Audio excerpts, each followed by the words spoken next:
What is going on, YouTube? This is Nash Taters, the global original. You know, I can never get sick of that joke, global original. But anyways, welcome to my stream, and we're gonna have some fun tonight. I know I didn't stream last week. Some stuff happened, obviously, so couldn't do it. But now that I got the community function up and running, I should be able to update you guys in terms of what's gonna be happening, right? What's going on, Zen? How you doing tonight, man? Just trying to get my raid going while I wait for some people to trickle in. So yeah, tomorrow I have to work as well, and then I have to work Sunday. So I haven't had to work this hard in a very long time, I'll be honest. I haven't actually had to work this hard since the pandemic hit. But you know, I could use the money, right? I mean, who can't use the money? Always that global original. That was actually pretty funny. Someone suggested that I use the global original, thing. It's actually quite interesting. You know, the way I look at it is, if you can laugh about something, if you can laugh about it, then you know it's all good, right? I'm at level 50, grats. I am currently, let's see where we're at. I think I'm on 90. Hey Kendra, how you doing? Welcome to the stream. It's been a couple of weeks. I'm on currently level 93. So yesterday I didn't get to play much, obviously. So I should be farming level 100. So this is my team, as you can see. I'm using kind of a mix mash of a team. My Howlet, it's not even like fully built, but I'm using him for the bonus. So the bulk of the damage is coming from these three. And unfortunately, I don't really think Mariana's the best choice here, to be honest, right? She's not the best, because there's no really chaining between anybody. Like, I know people talk about holy chains, but that's not really realistic, because you essentially, what you have to do is you have to set all your units to doing holy damage if you're going to run on auto, right? If you manual, obviously it's not a big deal. But generally speaking, the AI is designed where your units are going to want to go after those ads. And if you're going to waste a holy on an ad, then you're essentially wasting what? I think you want to get 3 holy charges. So you don't want to waste your holy charges, right? But you can actually just chain with any magical team, right? Like, what I mean by that is, if I had another unit that was like magical, that was from the wind element, I would have just done that. Because then I could just rely on wind charges. But you know, like, I realized that even though I'm maybe a dolphin to medium spender, whatever the terminology is, I still don't have a lot of units built. You know, like, I think that's the luxury of being a Kraken or a whale in this game, is the fact that you have literally this, you literally have every unit at your disposal, and you can like beat all these raids with relative ease, right? So yeah, I mean, like I just showed you, my Howlet is not fully built either, but it is what it is, right? You just gotta work with what you have. And to me, the good thing about this specific raid is it's not really that good. It's not really that interesting, and the rewards are kind of meh at best, because of the fact that most likely a lot of folks may be going after the Alexandria ring instead. Actually, somebody did post the fact that, oh, look at this. Oh, look at that. I got some nice bonuses. I got 10 water magaset crysts, and I got me 30 sacred tree sap. So that is a win, right? Essentially, you're farming raid for that, right?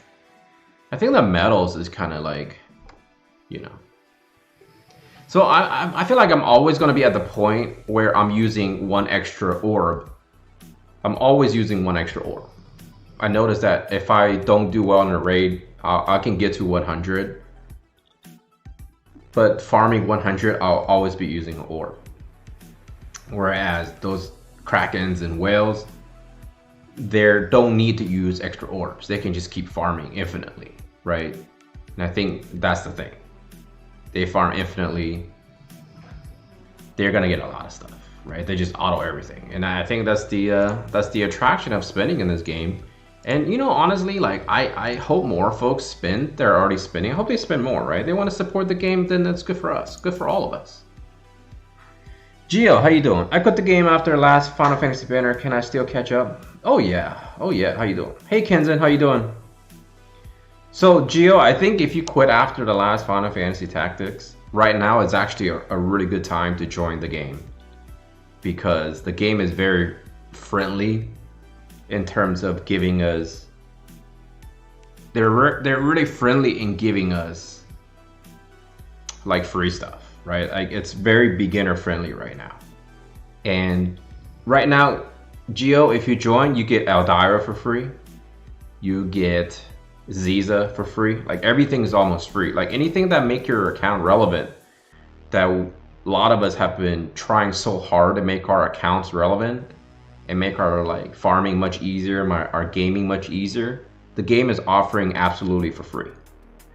So I think it's an actual really good time to join, especially when 1 year comes, because I'm pretty sure they're going to give us a lot of freebies and things like that. A lot of perhaps interesting banners that are free. And so yeah, 1 year anniversary. If I were you, Gio, I personally would recommend just maybe waiting for the stream on the 20th to come up, and then make your decision if you want to come back. I mean, I hope you come back. Like I hope more and more people come back to the game, you know. I'm at 100 tokens. Yeah, like, so what I do is I got lucky a few times getting what are those things? The Tomberries. So that's one thing. Actually, in this raid, you don't have to wait for the charge meter. You can trigger the Tomberry by chance anytime. So that I got lucky. I'm quite intimidated with the EX features. I got a few 99s before I quit though. So here's the thing, right? Chances are the game is going to allow you to farm shards more readily, given the fact that EX will be implemented soon. So I don't think you have to worry too much. There's nothing to be intimidated about. Like, I personally enjoy leveling up my characters, right? That's kind of like what RPG at heart of it all is all about, right? So I think it's kind of great that they're giving us EX, giving us the opportunity to, you know, level up more units. Hey Koi, how you doing, buddy? Welcome. Oh, so it is a random spawn. So yeah, so Zen before, it wasn't a random spawn. Like, okay, when the raid was first implemented, it was a random spawn. Then recently they changed it where you're guaranteed once you hit the threshold, right? Once the threshold hits, you're triggering the guaranteed rare boss. But this raid, I noticed you can trigger the Tomberry still on random before you actually hit the threshold. Because I triggered two Tomberries. I triggered two Tomberries within like 4 raids, like 4 triggering a raid. So yeah, it is definitely, you can, but what it is, what'll happen is after you trigger a Tomberry, it will reset your meter, right? Do you see what I'm saying? Hey, what's going on, Adam? How's it going? Hope you guys having a good. Hope you guys had a good week, actually. And by the way, I just have a question. Like, someone said I need to get a new mic. Can you guys hear me okay? Is there any like issues with the audio? Because someone said that my mic is not very good, but I don't believe my mic is bad or anything. Like, I feel like it's a pretty good mic. It's not an expensive mic or anything, but it's got good. I'm not speaking too close, perhaps, but I forgot to ask that in the last video. But so I'm on a level 95. I got a little bit of time. So my goal is to get to 100 tonight.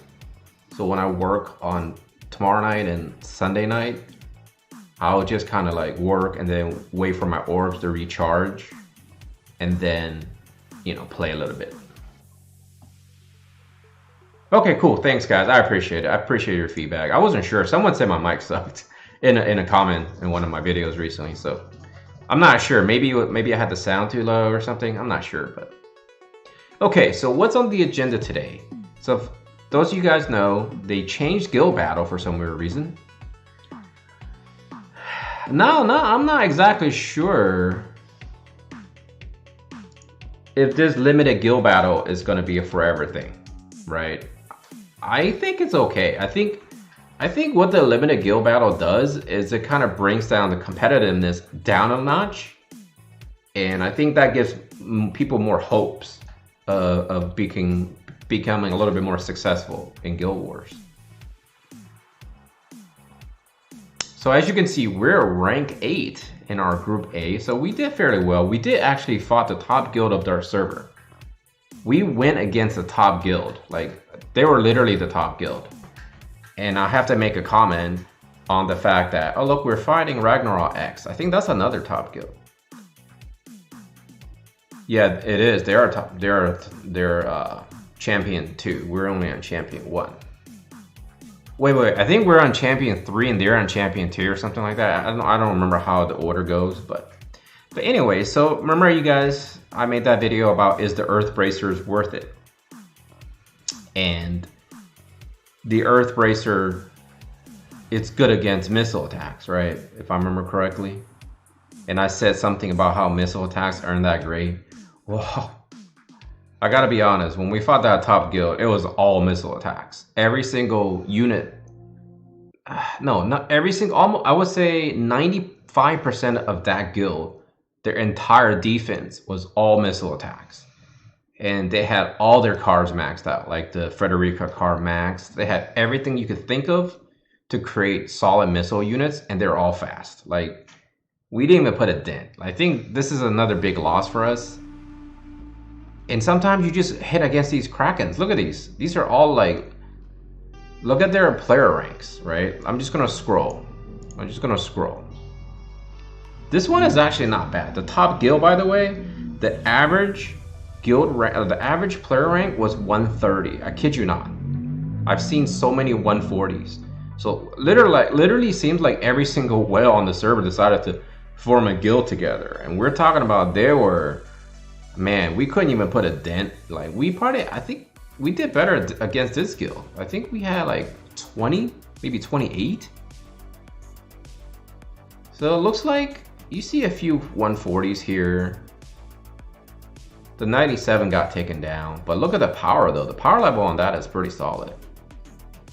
This guild definitely has a little bit more variety, but it seemed like these combinations, like the triple gunners, the triple missile units, it is rough, I tell you, man. Like, they're so fast. And they do tons of damage. Like, I'm just gonna fight one real quick, because there's no way we'll probably win this. Let's see if we can just find some unit, and you can kind of watch me get slaughtered. Let's see here. Actually, you know what? I probably should just attack someone that's already open to try to get us some extra points. Because before it was limited Guild Wars, the amount of points you earn, even if you lose, help you increase your ranks when you're trying to climb like the champion 1, 2, 3, whatever. But since this is limited, I don't think it really makes that much of a difference, because as you can see, we're at a lower ranking guild fighting a higher ranking guild, right? So I don't think it really matters. So let's just mess around. Just to demonstrate the power of... I have a feeling this one is not all gunners. Let me see. Yeah, see how the all gunners is actually, yeah, this one's 27. So I'm gonna fight this one, and then I'm just gonna let her run. I'm gonna attack this all gunner team here. Where was he? Wasn't he like 140? Am I missing something? Yeah, this is it. We'll fight this team. Let's see how badly either we get smoked. Maybe their earphone sucks. That's a good one. Wow, you really got lucky. I only got next turn period just twice in this whole 52s. Yeah, I did get kind of lucky. Are you hoarding medals for the anniversary? What do you mean am I hoarding medals? I know I made that one announcement, but when I went back and looked at it, I realized someone corrected me and said it makes more sense that way, because So this is how it works. We get the medals till the 23rd. On the 24th is the implementation of 1 year anniversary. On the 20th, the Saturday before the Wednesday, is when they do the live stream announcing all the things that's coming. See that? See how like I'm getting smoked from a distance? Like their range is insane. Like there's nothing you can do against a team like this. It's kind of like, this is reminiscent of the times where, I got one down. So this is like a reminiscent of a time where back in the days, you're trying to like climb a tower and they're just lobbing arrows at you. Remember that scene from Troy, that movie where they're just lobbing in arrows at your ass? So I don't really know how to really fight this team other than deck your entire team full of missile resistance, right? That's pretty much all you can do. Yeah, I know, I realize that too. Like they're giving you a lot of freebies, right? That's what it is. And this guild map is designed for them. So I was kind of messing around. I got 1 point. I'm okay with that. You know, I'm okay with it. Sleepy waifu. Yeah, exactly. I think it's you can have like resistance to the point where they do like 1 damage and you can just slaughter them, right? But that's the thing, right? I noticed that if you make your entire guild that 1 missile attackers and you can't kill them all, you lose. All they need you to do is lose 1 attack, essentially, right? You lose 1 attack, you lose. You lose the entire guild war. Think about that. So, yeah, and they had a really solid defense. They were like destroying people left and right. Well, fast move teams is good, but they have so much range. You notice that they snipe my healer right away. So essentially you need to have 3 guys that just all decked out in like heavy armor so that you can absorb a lot of damage. And then you just go in and kill them because they don't have a lot of hit points, right? And the thing is, they all rely on the reflex. And as we learned a few streams ago, reflex can defend against guaranteed hits. That seems overpowered to me, if you think about it. Like, if you can evade a guaranteed hit, that sounds broken. If you think about it, that's broken, you know? Like, I don't think JP has ever seen this kind of power, like where if you have an entire army of just missile attackers, they just wipe the floor with you. There's really not a whole lot you can do about it. Like, I personally go after magical teams, right? Like, I go after all magic teams, and I usually destroy them in arena. But I don't usually actively go after missile units because it takes a little bit more dedication, you know what I mean? So, but anyways, I think the fact that on global we're seeing such a huge power level in terms of missile users, it really does suggest that we need to get more missile resistant stuff. And who knows, maybe we'll get more of that later on, right? Okay, so I did all my duty as a nice guildie there. Okay, I'm gonna show you a couple of my hits that I do in an arena. So I usually do all my arena every single night before reset, but I'm learning more and more. I really need to like sleep better. So I think starting in April, I think I have to like just go to bed like before 1 a.m. or go to bed around midnight. Wake up early in the morning, like 8 a.m. Put out a video for YouTube, and then maybe, you know, do some exercises or something. I haven't told you guys, but we recently signed up for a gym because we live in a pretty nice area where there's they're like still under development. Like some areas in our neighborhood, like the outskirts of our neighborhood, they're still like developing, right? As if what you would call a developing area. Like the high school here is really high ranked, so is the middle school and the elementary school. And it's definitely not one of the rich neighborhoods in the city or anything, but because there's like a couple other really rich neighborhoods. We're talking about like $20-30 million houses where like, you know, a lot of the basketball players live, you know, because I live in Orlando, right? So there's a lot of, you know, there's a basketball team. Like, remember Shaquille O'Neal? For those of you who follow sports, he used to live in Orlando. He used to live in this really rich area. I think his house is like 30-40 million or something like that. But that area, we thought about moving there. Obviously, we can't afford those houses. But you know, there's some cheaper houses around there because there's a lot of nice little eateries and nice places you can walk around, and it's near downtown and things of that nature. So it was kind of a nice area, and that's where a lot of the Asian food and restaurants are, right? You know, obviously I'm Asian, for those of you who haven't noticed by now. But so we thought about moving there, but then at that time we just, you know, the houses, they were not very big and they're really, really expensive. So we decided that maybe we'll think about here, right? And it turns out, end up in this area, it's kind of like where we wanted to find jobs anyways. And originally we both thought we were going to work in downtown, but it turns out that didn't work out. And I guess that's the beauty of life, right? Like the thing about life is you never know where it takes you. You know, like your planning never works out like the way you think. You know, no matter what you do, maybe you have tons of money in your bank account, you're saving for certain things, you're trying to buy a house, and you just don't happen to find a house that you like. Or, you know, you got plans for your kids or your relatives, whatever. And sometimes, you know, little things get in the way and it ruins your plan. Not that our plans were ruined per se. It's just for some weird reason, the hospital that my fiance wanted to work for really screwed her over.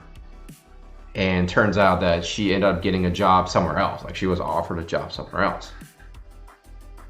And that was a good hospital. She had a lot of good experience learning things there.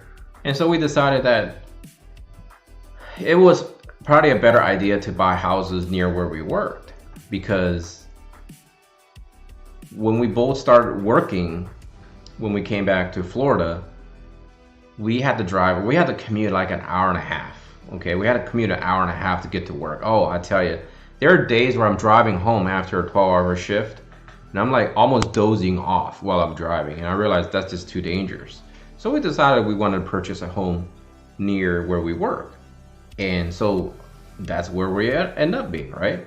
And long story short, anyway, so it's a developing area. So they're building a new gym, and it's supposed to be like a badass gym and everything. It's not cheap, right? It's like a little bit more expensive than your like typical big gyms that you probably see in your neighborhoods, wherever you guys are from. But it has like, you know, swimming pool, basketball court, you know, the works. And my biggest thing is, when I used to go to college, it's a small college town, and they had a nice gym there, and it wasn't too expensive in my opinion, but for a college student it was expensive. It was like I want to say it was like $32 a month for a gym membership. And they had a sauna, and man, I tell you, sauna is one of the best things you could do. I seriously feel like that is like, you just go in there and just sweat out all your nasty stuff, right? Because, you know, your skin is an organ, right? So you need to have those pores cleaned out. Trapping all those pores it's not a good thing, right? So after like a nice sweat from a sauna, and then you go home and you take a shower, and then you get into bed, I'm telling you, that is the best feeling in the whole world. It's just such a good feeling. So I was bought. Like she was looking up online about this new gym and what they're offering, and then of course the first thing I saw, oh man, they have a sauna. And the sauna is located in the same area as the locker rooms. So that was sold me. So I can't wait. Like the gym, I think, is opening in July. And so I feel like I need to shed some weight. Like my knees are starting to like not hurt or anything, but it's starting to bother me, you know? And so I think it's because I'm pretty overweight, obviously. So hopefully by the end of 2021, you guys will see a skinnier, or at least a transformation of a skinnier version of me, you know? All right, enough talk. So missile attack up here, and then that's fine. I try not to go against the missile attack users. So I'm gonna show you my arena team, right? I like to go against magical teams. So this is my currently set up. I use it for the bonus. I have all magic stuff. And what I do is I like to go after magical teams. So far, like I usually win, I would say about 90+% against magical teams. So that's not a magical team, although that's all fire. So a water team will most likely smoke this team. Living in Philippines feel like a sauna when it's Oh, I hear you on that, Zen. Like when I was in Singapore, I literally felt like it was a sauna all day, every single day.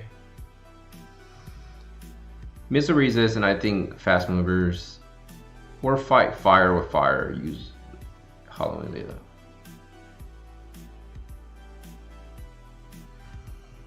IML is because the resonance. I'm working on the resonance. I will show you. I'm working on it though. Like I'm starting to farm resonance a little bit more.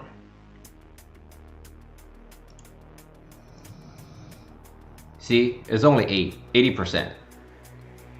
So as I'm trying to trigger the raid, I use my what I call a resonance team. I will show you in a little bit. Okay, I'll show you. That's why. So let's see if we can fight a all magical team. And oh, by the way, I really enjoy Garble. Like he is a badass. Like he is badass. I didn't realize how badass he was. Like he's just so cool the way he stands. I don't have the unit, so I can't do a review. But he can teleport. Like he can teleport from one point to another. And I guess after he teleports, he casts like, I think he casts like he cannot be debuffed or something, 100%. So it makes him immune to debuff. Like that's crazy right there. And he hits, obviously, he can hit really hard. And he's an energist, so he's kind of like a monk, right? He's like a monk that casts energy from his hands. I have to be brutally honest. That's a pretty badass design of a character. Okay. All right, let's get back into it. Let's see. We still haven't found a magical team. Where are you, magical team? So this is lovely something little bear. This is not an ideal team for me to attack. There's a chance that I might not actually find a magical team tonight. Every time I fight people on stream, I lose, by the way. It's weird. I like every single... He has the best backstory. Yes. Wasn't it because... Yes, something like that. He went from like a scrub to mafia boss in that background story that we just saw. That was pretty cool. Is it Kuma? It could be Kuma. Let's go back. It says little... It says like... It actually means cute, right? Kai means cute. Cute. Man, I can't remember these two words. Something, something, little bear. That's all I can't read. Oh yeah, I forgot to ask, what crystal you use to level up Odin? So, Odin only takes 75% from any crystal you own.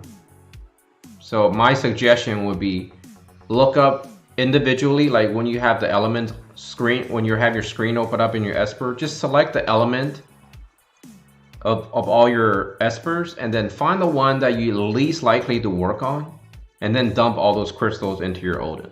That's what I do.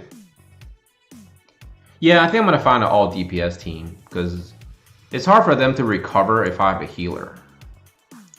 But that team might be that might be my team I'm going after. It is. This is the team. So I do fear her. She is very obnoxious. She can do a good amount of damage. Rain, I never fear Rain. Anytime I see Rain, I go after Rain. And then it really depends how well their Sakura is, but it doesn't matter. That's what we're here for. We're just here to mess around.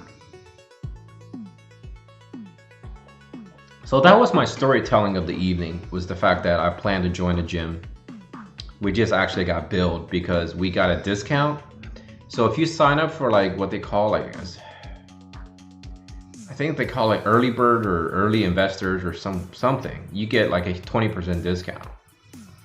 And then it's a commitment. It's like a year or two commitment, and I'm okay with that. I'm the type of person that I like to go to a gym where there's a lot of different equipments. because I'm the type of person that is not very inventive with my exercising routine. So, and then I do have to change up my diet a little bit as well. Probably try to eat a little bit cleaner, you know. I just want to shed some weight big time, man. I got all the way down to 169 pounds a long time ago. It was before I met my fiance, actually. I was 169. I was looking, you know, not shredded or anything. Obviously, it's not possible at 169. But I was pretty strong, you know. And then before I started YouTube, I was getting in shape again at my local gym. So I can't wait to be honest, to get back to the gym. You think we are getting Ribbon rerun next week or another raid? I don't think we're gonna get another raid. Generally speaking, they don't like to give us 2 raids back to back.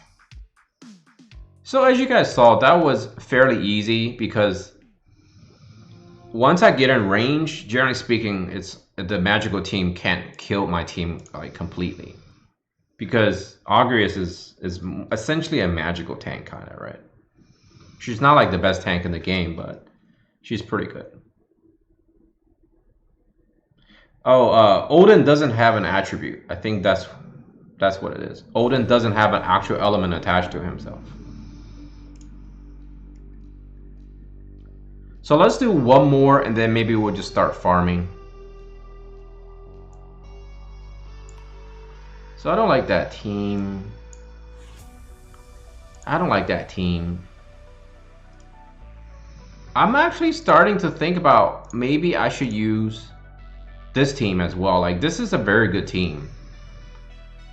Like, I don't have the Valentine's card, so I don't have full evasion. So I did do this card. But I don't think that's enough for him.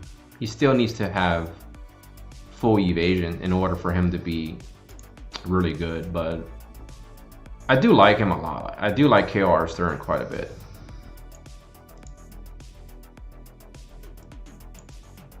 Okay, this is a good team to fight, even though they have a lot of attack power.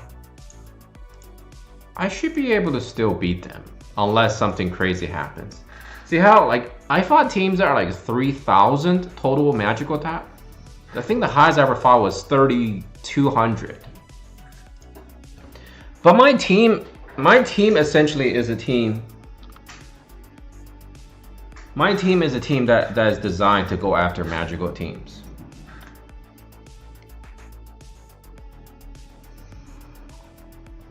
Yes, he is. He's right over here. He's sleeping. My mic it picks up pretty well, like, cause I do have a background reducer on the mic, but he snored really loud. Like, this guy, he's 60 pounds, but he snores worse than humans that I had the pleasure to be around, human beings who are big snorers. I know some friends who are big time snorers, and this guy, he snores really loud, man. Like, he's a loud snorer. He's over here. My other guy, he's at my foot. Okay, I like fighting against Keto Fae usually because I have the element strength against her, and their version is a tank, and they're pretty tanky actually. I probably lose this fight given the fact what's going on. Like, I'm not killing her. I need to kill her soon here, or else I'm okay. There we go. And they don't have a res, so I have one more res.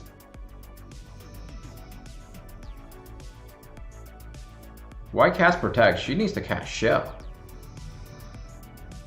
Not enough to kill. There's Shell. Taunting Blade. Can we get a heal? And then I think we need to get a res sometime soon here. Alright, we got that down. This should be in the bag. Okay, never mind. There's no way Eldyra can kill by herself. She's just not that strong. So this was a grind, as you guys saw, right? They're pretty tough. That Keto Fae was very tanky. But once Little Leela gets into range, it's essentially over. But their defense held. I mean, we probably should have looked at their gear, because their gear, they're clearly very decked. But still not the best in the game because they don't have 3,200. I think that's the highest I've ever seen. So they're missing something. I'm not sure what could you be missing to gain that much more magical attack power. Okay. So essentially, it's what I do every single night. I grind it out before server reset because like you want to be as close to the highest ranking as possible before other people start grinding it out. And that's kind of like how you will make the run. I used to play the game called Summoner's War, and they will have arena reset, and they used to call it rush hour, right? The last hour you want to spend all of your orbs to climb as high as possible, to gain as much stuff as possible. It's called rush hour, but I think it's pretty stupid to do it now because essentially I have to be up at 2 a.m. every day, and that's not worth it to me. So as you can see, if I can ever get to top 50, that's a pretty good. But the best I ever gotten was, I think, 1,000, something like that, around this range, right? And I know I can probably climb higher, but then essentially I will have to start popping my potions, or I have to spend Visi orders to earn more Visi orders, which I think is counterproductive. Doesn't make any sense. Is Keto Fae better than Rain? Okay, I'm gonna give you my personal opinion on it, and then other folks can chime in the chat, right? I feel like Rain is really, really good for PvE, and I think Keto Fae is really, really good for PvP. That's how I feel like, because Keto Fae essentially destroys evasion comps. Like, she can be like an evasion killer, essentially. Whereas, say, something like Rain is just a solid magical tank. And he's fairly weak to physical damage. So he's not really reliable in PvP. Why not farm Defense Bracer? Well, I'm gonna show you real quick. I haven't done anything. Like, generally speaking, I don't buy anything. I wait till the last minute to figure out what exactly is that I want. I feel like Defense Bracer is pretty good if you need that missile resistance, but other than that, it's a pretty redundant item comparatively to some other items, right? Elf Cloak has better stats in terms of defensive stats. So the only reason you want the Defense Bracer is if you will go after... The only reason you will want a Defense Bracer, in my opinion, is if you want to go after the missile resistance, which is very, very strong right now. Missile is actually quite strong, in Guild Wars at least, right? So I think Alexandra Ring... Okay, see this... Okay, let's put it this way. This raid is essentially telling you you have two items that have equal defense. One having critical evasion, which will be the Elf's Cloak. And then, of course, the Defense Bracer, which will have the missile resistance. And then the Alexandrite Ring has the best accuracy in the entire game, right?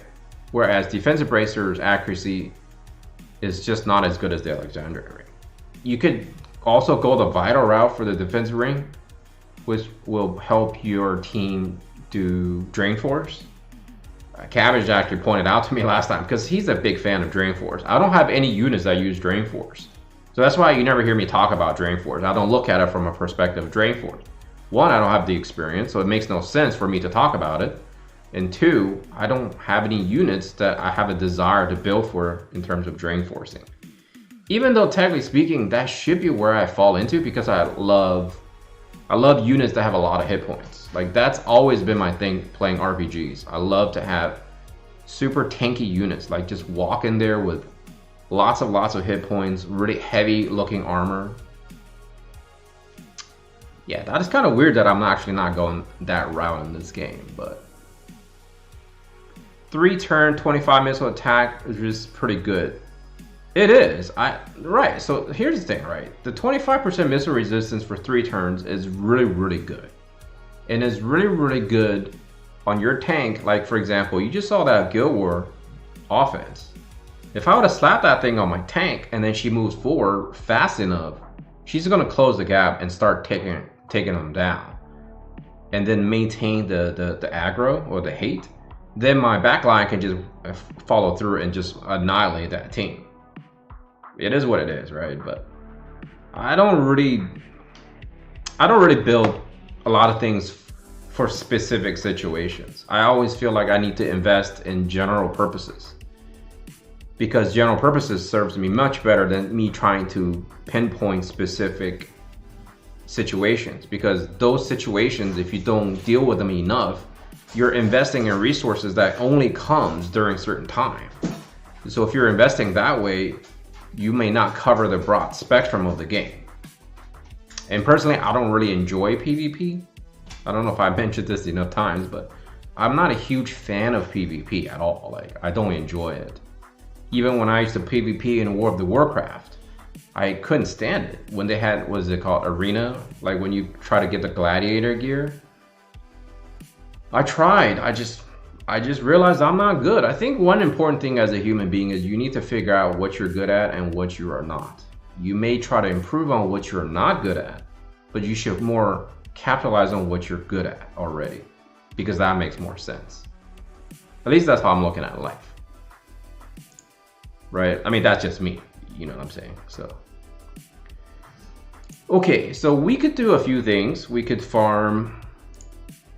And that's the thing, right? I learned about streaming is, if I'm going to keep streaming War of Divisions, essentially every single time is just me telling stories, and we're farming together as a group, and we talk about things.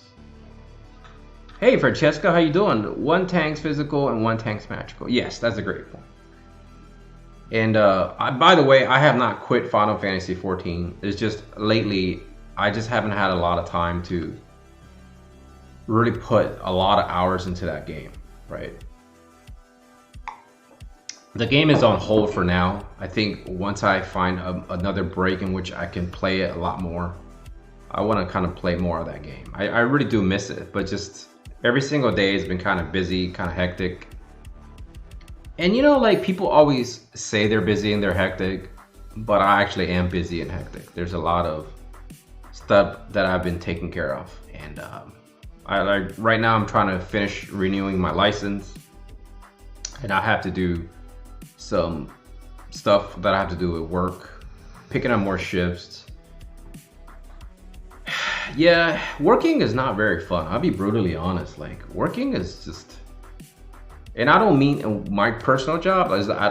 I love what I do. It's just, I think when you think in terms of you have to report to work, it's not a good feeling. You have to be mentally prepared. I feel like you have to be mentally ready to work.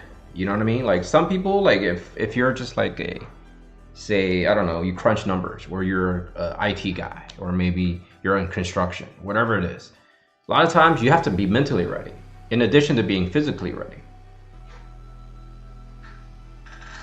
Makes good eye opener for some. You could use it for experimenting teams, making a good eye opener. Yeah, I could. I mean, there's no reason not to farm it, but I think I still need to finish off my Alexandrite ring, and I need to maybe finish my Elven Cloak, and then when it comes around again, I'll give it some more priority on that.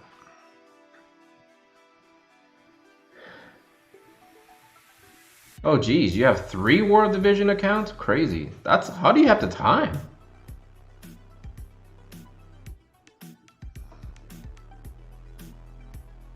Yeah, Sep, you make a great point there. Like, we saw that one of the fights I had where all those 3 units, oh my god, excuse me, all they did was just sit there and buff each other, buff, buff, buff, buff, buff, buff.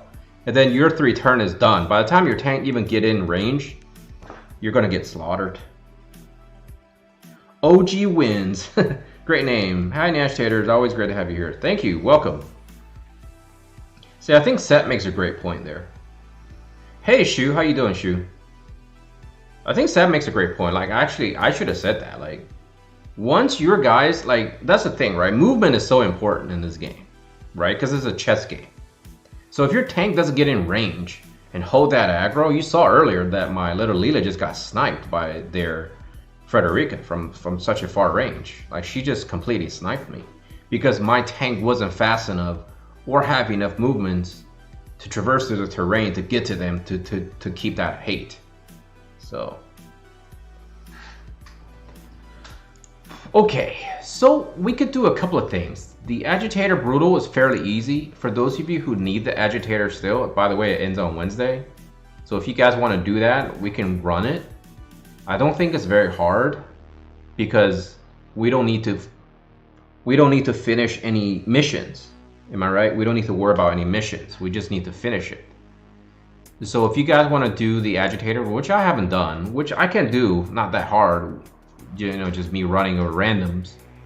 But I generally like to share to help people finish something off if they couldn't do it on my stream, because that makes the most sense. I think everyone in this stream so far, for the most part, for all these months that I've been streaming, have been very helpful for others. So if you guys are up for that, we could do that.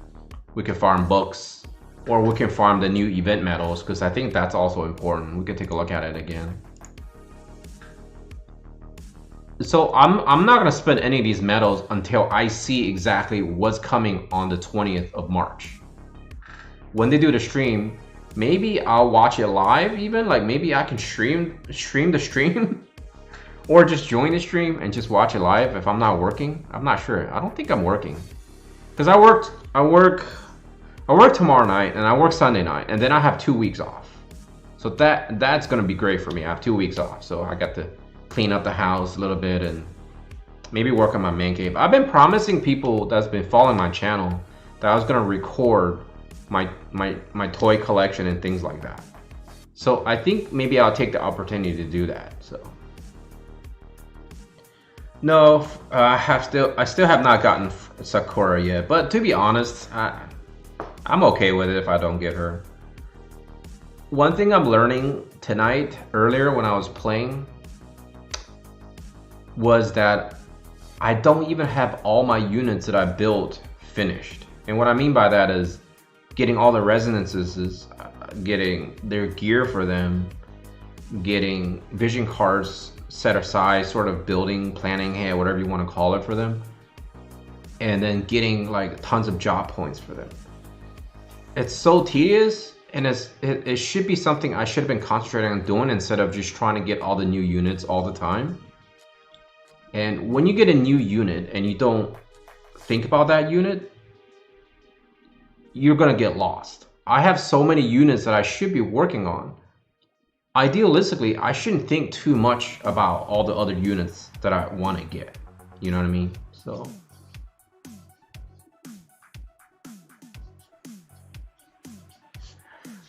yeah, 2 weeks is nice, but the thing is, where can I go? Everything is closed. You know what I mean? I wish I could go on vacation.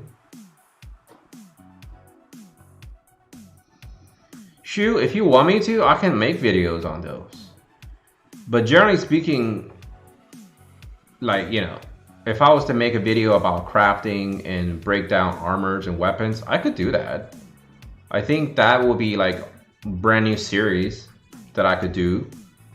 What I do have planned for those of you who are in here, I'll give you a little preview of what I want to do after the 1 year anniversary. When the EX25 comes, I'm going to go backwards and start reviewing some older units.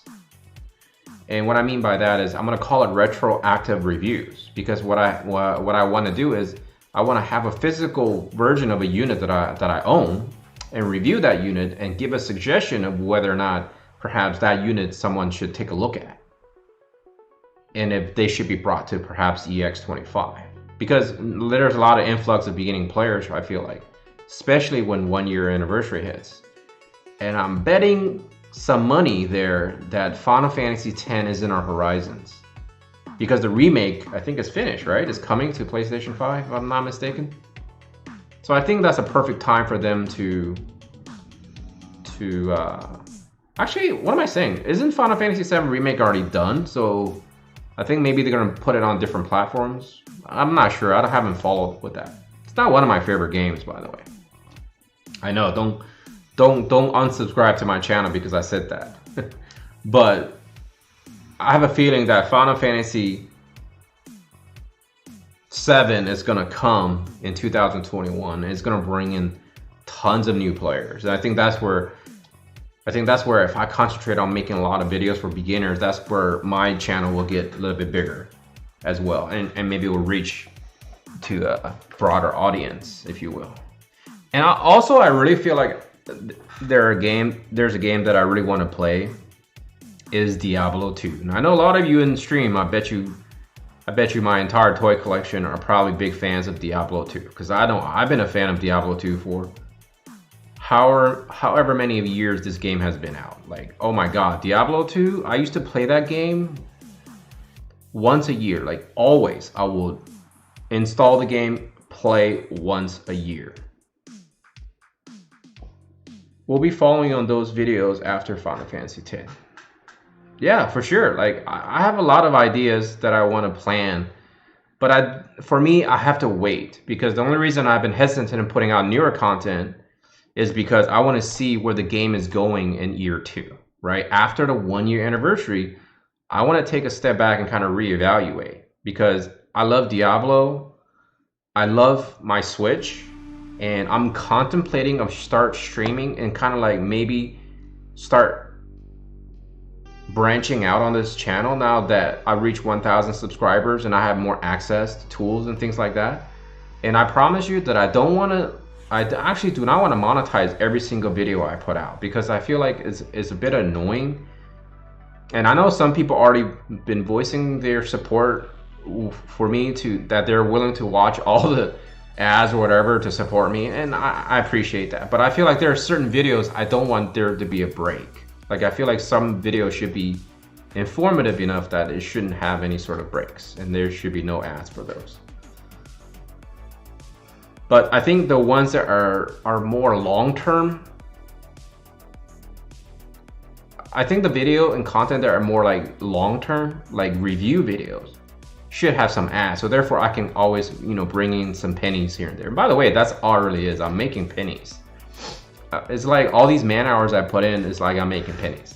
But I said that from day one, which, by the way, I still haven't made my 1,000 subscriber special, because I really don't have a solid idea of how to construct that video, So for me, I always said that I didn't start YouTube to make money. I have a good paying job, right? My fiance and I, we make great money, and it's not like we're rich, but we're comfortable. And so for us, this is not an investment. Even though technically speaking, I'm investing a lot of my personal resource, which will be my time, but I love this game, right? I love playing games. So for me, what I do now is no different than what I'd be doing if I wasn't doing this live. If I wasn't having fun with you guys, I'll be playing this game here, sitting in front of my computer, have my Netflix going on one window while I'm, farming in this game. So that doesn't change anything. But I realized I've been ignoring my Switch since we first bought it. Like, literally, I have so many great games on the Switch. I would love to share that with the world, like just play the game streaming and just like kind of go with the story and learn about the games with people watching. Because I realize people love to watch what other people do. I don't get it, but I enjoy doing it, right? I enjoy watching people stream. I enjoy watching people just talking and whatever. So, and I also love Diablo 2. So they recently announced at BlizzCon, I believe, if I'm not mistaken, Diablo 2 Resurrected. So essentially it's like a remake of Diablo 2. Oh my god, Diablo 2, man. That is, like, in my opinion, one of the best game ever created by man. Like, if aliens come and destroy our civilization, okay, I'm gonna put it this way. If aliens came and destroy our civilization, or we have some sort of a apocalypse where we get essentially almost wiped out, one of my key memories I'm gonna have is gonna be when I used to play Diablo 2 all the time, because it was such a good game. I remember just like log into a room, drop my items on the ground, and log out and get one of my mules to get into the room, pick up all the stuff like really, really fast. By the way, they're gonna change all that, so they're gonna make you have a stash, sharing the same stash, which I felt like years ago they should have added that, And so anyways, the other day I was bored out of my mind. I was watching on YouTube and they showed me Diablo 2 footage.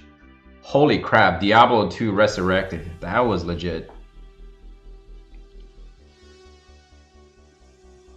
What's going on, Second? Been sick for 2 days and didn't touch any games. Dude, I'm so sorry to hear that, man. 100k coin rate already? I'll be honest, the 100k rate coin, it's like compared to some of the hardcore guys out there, is nothing. Sweet Coden 2. Not Francesca, seriously, you are a hardcore gamer. Suikoden 2 is like a gem. Suikoden 2 is a gem in the RPG community. Like that game, I don't know if they re-released it recently, but that game was worth so much money back in the days. And by the way, Suikoden, the whole line was perfect game because, you know, for those of you who don't know, it's based off of old like a Chinese story, right? It's based off a Chinese story where there's 108 warriors. Is it 108 warriors? 104? 108? Something like that? And they were all like on this mountain and they were fighting off tyranny and corruption, and each individual like warrior has some sort of background story. I remember there's one guy, he was that dude that fought tigers, so that's how he became famous. So he joined that crew on the mountain. Of course, I mean, Suikoden is based off the Chinese.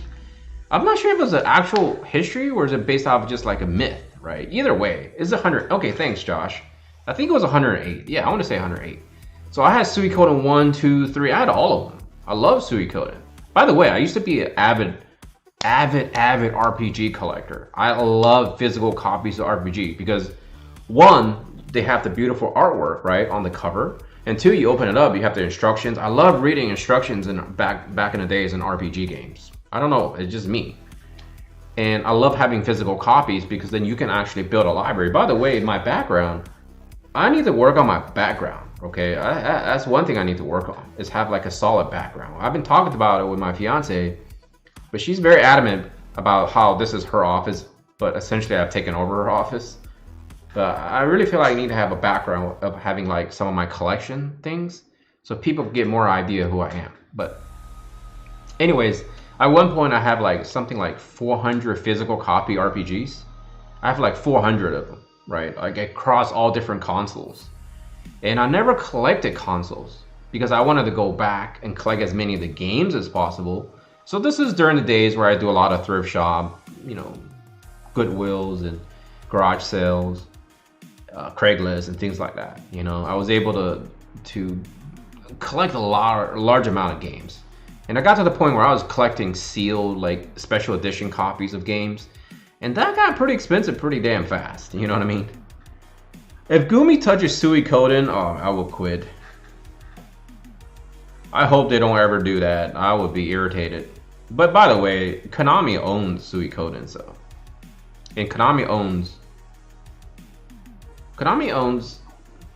what is that? Yu-Gi-Oh! So Konami can make their own games. They have their own studios. So yeah, Suikoden 2, long story short, was one of those games that was so expensive because it was rare.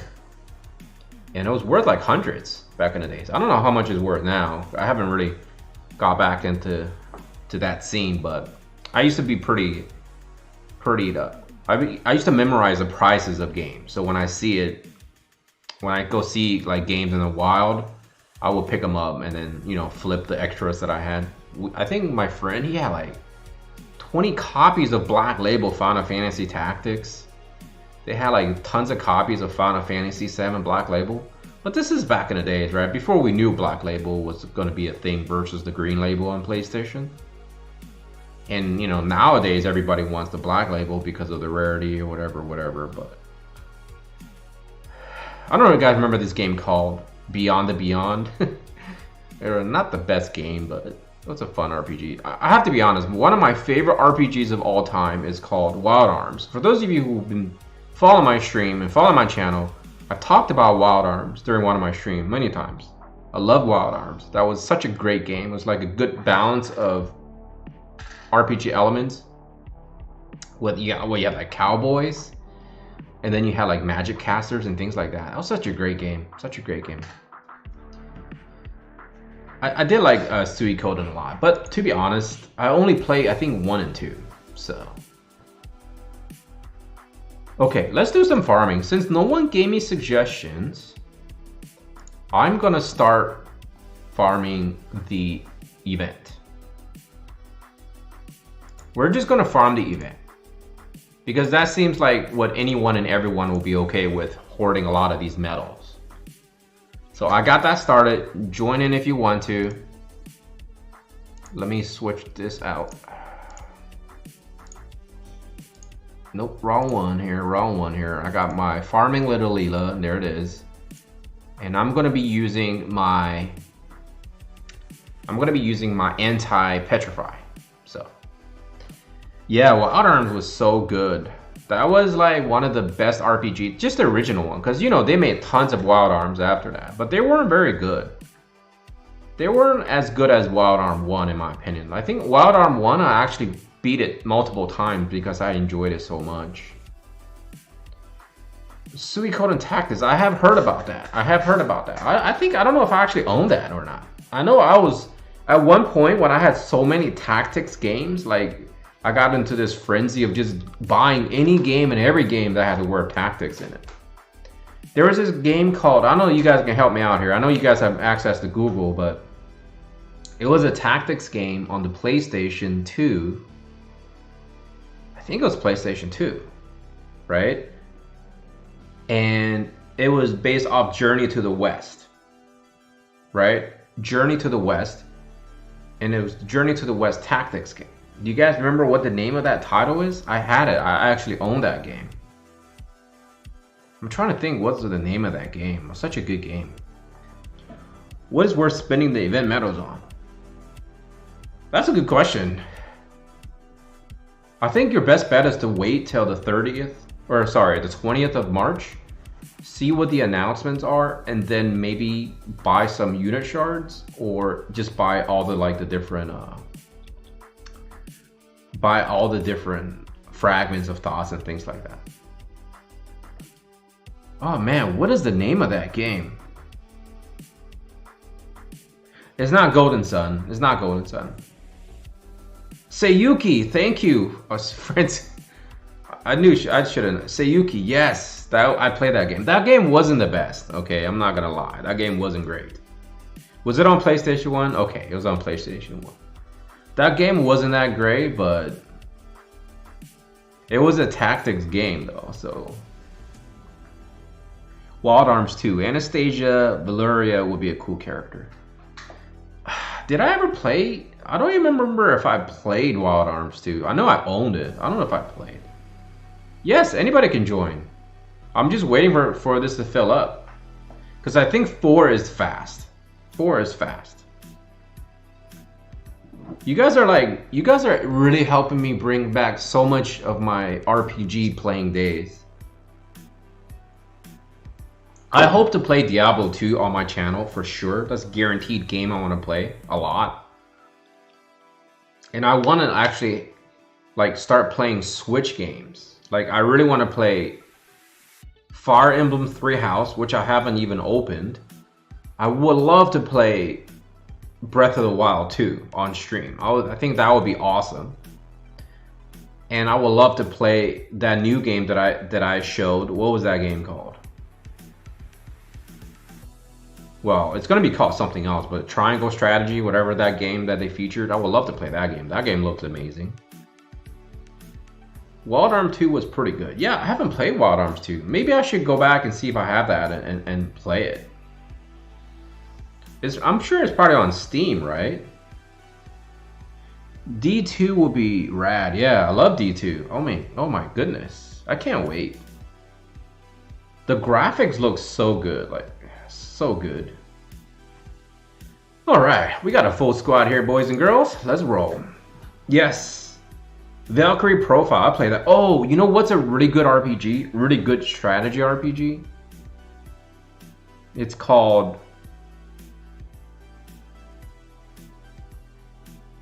I want to say it's called Valkyrie Chronicles. Am I making that up? It's about the guys who are like... Is it World War II time and they're like... You have to like move around and you shoot them. Is it called Valkyrie Chronicles? I think it was on PlayStation 3 when it first came out. And then they made a version on, I think it was PSP. And then they made one on Switch because I was playing on my Switch, I think. Yes, I think it's called Valkyrie something, but it's like World War II and you have a squad and they have to run around and they have guns and you have to like, it's an RPG.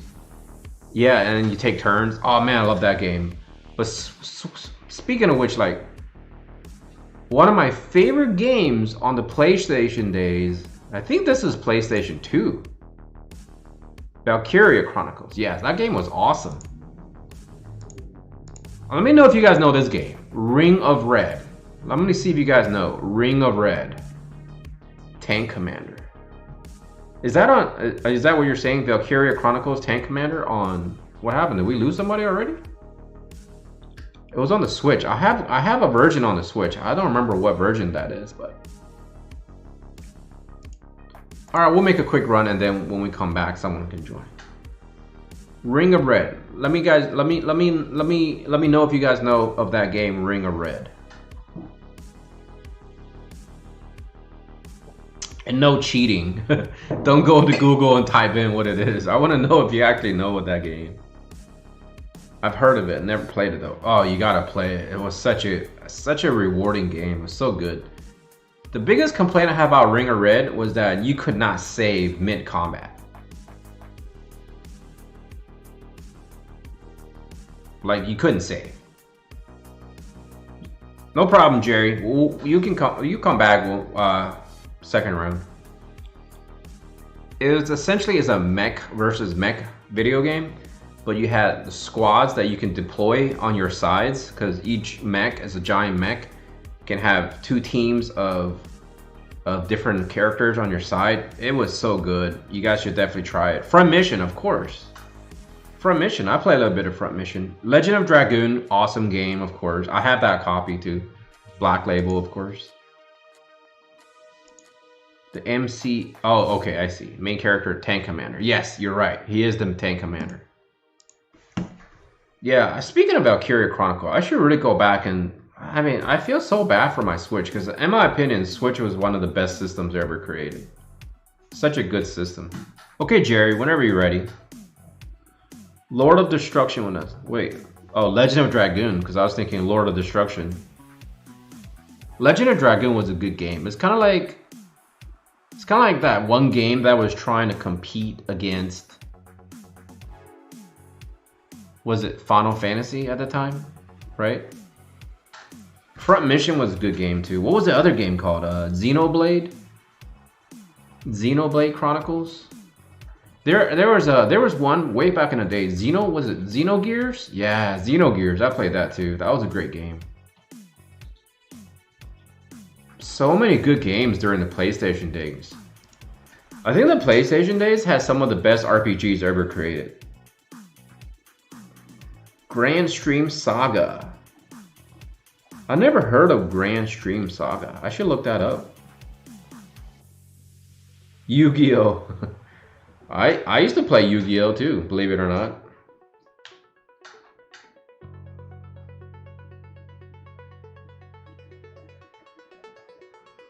Xenogears. Xenogears, I think, is a... There was like a whole bunch of games that was off of Xenogears, if I'm not mistaken. I think they recently released Saga Frontier on the Switch, Nintendo Direct. I don't think I ever played Saga Frontier though. I actually never played Legend of Mana either. I know some people like huge fans of Legend of Mana, but I never actually played. I guess you could say I wasn't really a huge fan of action RPGs at that time until Diablo came around. I was more like a traditional, you know, like turn-based RPG. I'm thinking about Bravely Default, but I really don't like the cutesy look of Bravely Default. I do enjoy the looks of Octopath Traveler though. But as I mentioned many times on my streams before, I can't find a copy of Octopath Traveler for less than 50 bucks. I think 30 bucks is where I want to spend, but that game is so popular. And by the way, they are making a gacha version of Octopath Traveler in Japan. I think it's already out in Japan, so if that comes on global, maybe I'll play that. I mean, I don't really enjoy the gacha aspect, but the game does have some promise, right?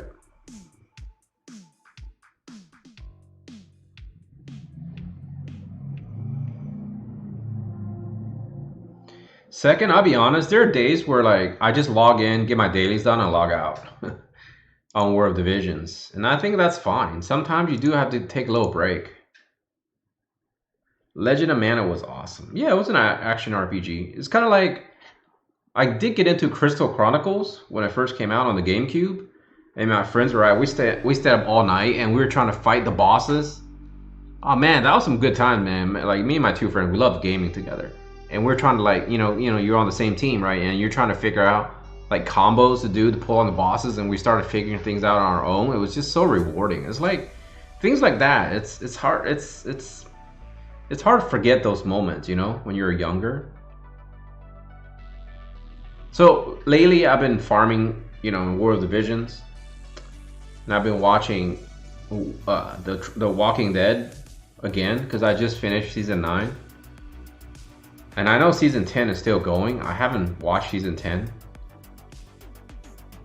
but back in the days, I kind of stopped watching The Walking Dead for a little while, and then I started watching it again. And then lately, I wanted to start from scratch, so I watched from season 1. Right now, I think I'm on season 7, but I finished 9 already, so I just need to watch 7 and 8. And as I'm watching the show, and I just keep thinking about our real life, the things that you cherish a lot. You know what I mean? Like, because watching those shows, essentially, it just kind of gets you thinking. And like the other day, I was walking my dogs at the park, and I just see these kids playing in the park, and the families are waiting on the side. And then my brain started triggering, like, oh my god, what if the zombies were attacking right now? What are people be thinking? Like, our life, that way of life, all of it is gone. And the reason I'm bringing that up is because the moment that I thought about playing Crystal Chronicles with my friend, just that moment, I'm just sitting there. It's like 2-3 in the morning. We had that big box of pizza. We order around like 9 p.m. And we got endless supply of soda. With caffeine in it. And you're playing with that joystick, and you're playing with your best friends, and you're sharing that moment together, conquering like some nasty boss in Crystal Chronicles. That's the type of memories that I feel like that always like have a soft spot in my heart. You know what I mean? Like, so I think if we ever have an apocalypse, those are the moments that I would be thinking about. If I'm sitting around with my AK-47, guarding whatever community I'll end up being, whatever. Those are the moments I will go back and think about. But obviously, if this was to happen, I will be thinking about the moments that I started YouTube and the times I used to stream with people and things like that. These are the type of moments that I personally would be cherishing a lot, besides my personal experiences, right? But anyways, I wasn't trying to kill the mood. I was just trying to tie in the two stories together about how if there was an apocalypse for humans, these little things, right? These tiny little things, these things that perhaps we take for granted, right now, like we may take them for granted, but you don't really think about those type of things until you lose it. And I think that's the life, right? And life in general is like you don't think about it until you lose the privilege of those things. No, of course. I'm just watching The Walking Dead. I don't have any AK-47 stash at my house or anything. But you know what? I think sometimes that's the best way to have a clean slate in life, is just have some kind of craziness that happens to the whole world rather than happen to you as an individual, right? It sounds cheesy. It really does sound cheesy, but maybe even sounds like a cop-out way. But I mean, that makes sense. But let's go back to the conversation of RPGs. I think that was a much better conversation. Xenogears needed a proper remake. Low pixel as hell, but wow, the story was mind-blowing. I agree, Gary. I think they need to remake a lot of the older games. Like, remake them, polish them up, and then put them on a Nintendo Direct, man. Like, people will buy them up so fast. Oh, what was this one game? It's called... Well, technically speaking, COVID doesn't turn us into zombies, right? It's not really the apocalypse. I'll be mailing. See, I keep telling my fiance because essentially every time I'm up, I have the Walking Dead on, either on my TV, on my smartphone, or on my computer, and she's like watching bits and pieces of it. And I keep telling her, listen, you know, if we ever have to fight zombies, we need to have certain weapons. I don't think machine guns is the way to go because they're loud, they'll attract more zombies. The best weapon to deal with zombies is not daggers. And if those of you who watch The Walking Dead, you know a lot of the characters that go up to people and stab them with daggers. Because when you get in that close to try to stab them with a dagger, your back is opened. So we should go back to the days where the Romans were dominating, right? Essentially, you would just have shield wall, and then you have pikemen, and that's all you do. That's how you destroy the horde. It's so easy. I don't think so. I thought about it. Like, I can tell you from a scientific standpoint, there's nothing that's going to give us zombies, unfortunately. It's something we have concocted in our brains. Pun intended, right? Brains. So the way I think about it is you have to wear armor around your arm, right? Because I've watched the show enough to learn that a lot of the characters die from getting bit up on their arm when they're not like when their peripheral vision is gone. So obviously you have to have all four directions covered. So you have to fight in a group of four, and then you have to have spears. I think dragoons would be the best. You have to have a spear because when you poke him in the eye, you can just poke. You can do a quick movement, just jab him in the brain and pull out. Jab him in the brain, pull out. Dragoon jump on the zombies. Hey, you never know. Maybe War of the Visions will get so cheesy that they will give us zombie waves. Do you remember that? What was that thing they gave us? That was short-lived. What's it called? The wave quests. Remember they gave us wave quests in War of the Visions that was poorly executed, in my opinion. They could do a zombie version of that. That would be kind of interesting, yeah. And imagine they went back and like we have to fight a bunch of zombie Ryus, and of course for Halloween they will like create more different versions of the zombie characters. Obviously they're trying to sell us those characters, but then we have to fight them. But instead of fighting one, we have to fight waves upon waves of them. The dragoons or the pikemen in this game would deal more damage. That would be kind of cool. Yeah, I know. It's just weird that they gave us that wave quest just that one time, and then they took it away and never gave it back to us.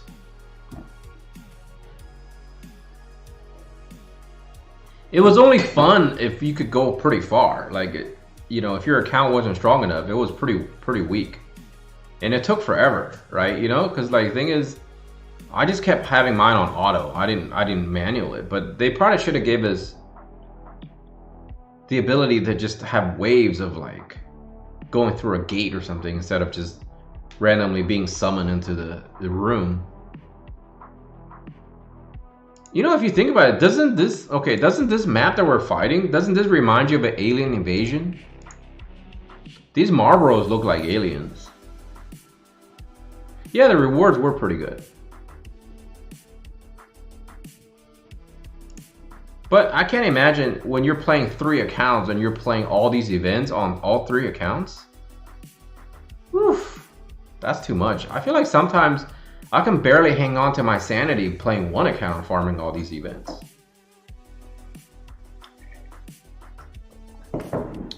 I don't really do all the events all the time now on the free-to-play. Sometimes I just completely ignore one. Like if there are like brutal difficulties and they're too annoying, I just skip it. But no, but seriously, look at these Marlboros. Don't they look like aliens? I can imagine if we got invaded, that's what the aliens will look like. These guys with like multiple eyes. 2 isn't that bad. Okay. Alright. 2 isn't that bad. Oh, on 2. Okay. Alright. I was gonna say, please clarify Rock, what do you mean by that? What do you mean by 2 isn't that bad? Because it sounded like you were saying 2 isn't that bad, or like Suikoden 2, or 2 devices. Yeah, 2 devices though. I usually do 2 devices. Because the reason now I keep my free-to-play account is on my main account I use my phone, and then on my computer I use my ultimate, my free-to-play account, and then I farm some of these quests using 2 units because it's fast, and sometimes I do that.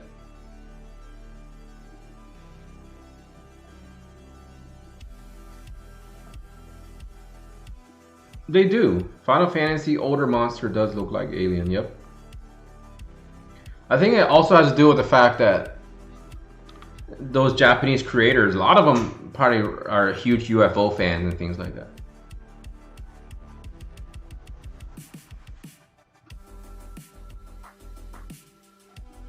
So if you're playing on different devices, you can do different accounts. If you're playing on what do you call those? Emulators, you can create multiple accounts on they call it instances. So if your computer is strong enough, you can run them at the same time, but my computer is not strong enough to handle more than 2 accounts. And if I do that, I have to shut off everything else. Like my Google, I have to shut off everything. That's the only way my computer can handle it. Apparently it takes a lot of power to run them. See, the reason I keep saying about apocalypse and aliens is like, the way I look at it is like, this sounds crazy, and I know you guys probably think I'm stupid or crazy or whatever, but I think if you see this theme a lot in shows, right? The theme of life itself, you see a lot. Like the idea of immortality. If you have the ability to have immortality, would you take it? Because you will literally see everyone you love die before you, because you can never die, but all your loved ones will be dead. So how will life be good if you're immortal? You know what I mean? Like, how can you be good if, you know?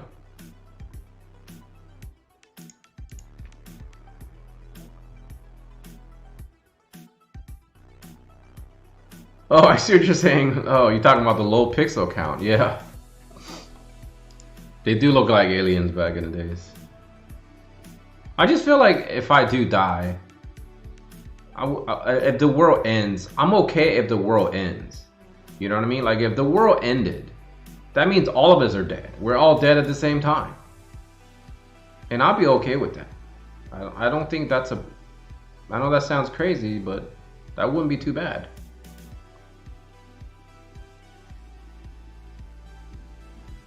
You got a point. There is a game called...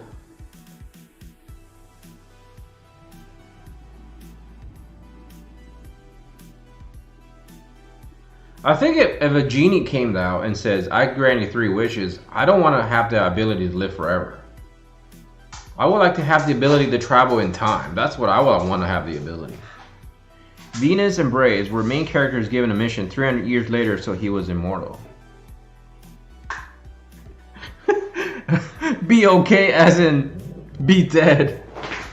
Well, I mean, I know that sounds grim and shit, but let's be honest. Wouldn't you want everyone you love? Because, okay, let's be honest. Everything is for sure that we're all gonna die, right? That's for sure. That's guaranteed knowledge that we all have.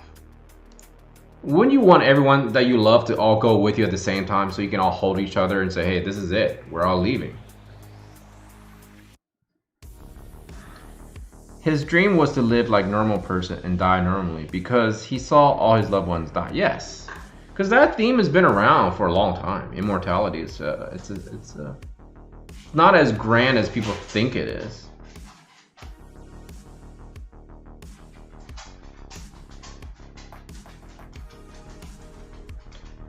Yeah, I mean, right. I mean, the flip side to all that is obviously people who have kids or younger relatives and things like that. They don't want to see everyone die at the same time. That would be shitty as hell. I know that. And I don't want to sound like I'm being a terrible person or being grim about it, but I think if there is some kind of ending to everything at the same time, it is what it is. like I said, I wouldn't like argue against it or fight against it, but I will be okay with it.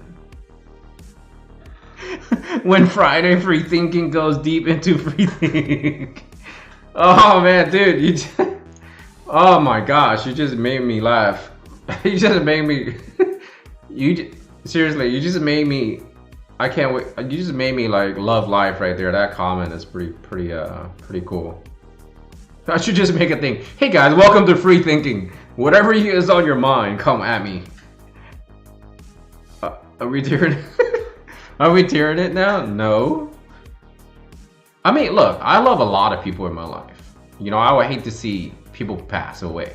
And by the way, I have actually witnessed a lot of my loved ones pass away, you know.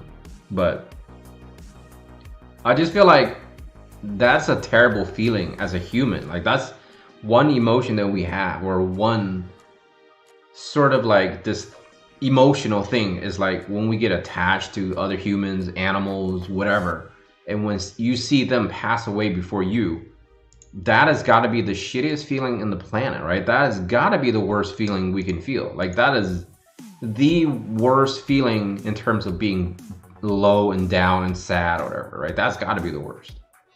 So the way I'm thinking is, if it does end, then everyone just have that feeling. And then we don't have to put each other through that kind of pain where, boom, just literally the planet just gets wiped away and we're just all past. You know what I mean? Like that's what I mean. I don't mean like, oh my God, I wish everyone's dead. No, I don't want people to take it the wrong way. Like what I'm saying is I can perfectly accept the fact that if there's some sort of meteor that's gonna hit Earth and we're all wiped, I'm okay with that. You know what I mean? Because everyone is gone. That's it. End of life.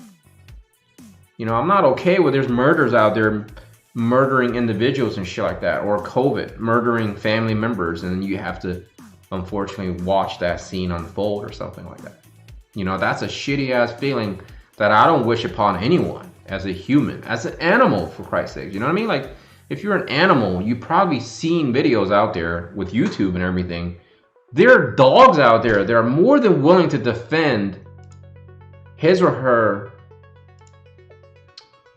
dog, like part of their pack. Like I've seen, how many of those videos where you see a dog get hit by a car or something and that dog is laying dead, and the dead dog's friend is just like do whatever it takes to guard the carcass, you know, because these other people are trying to get to that dead dog.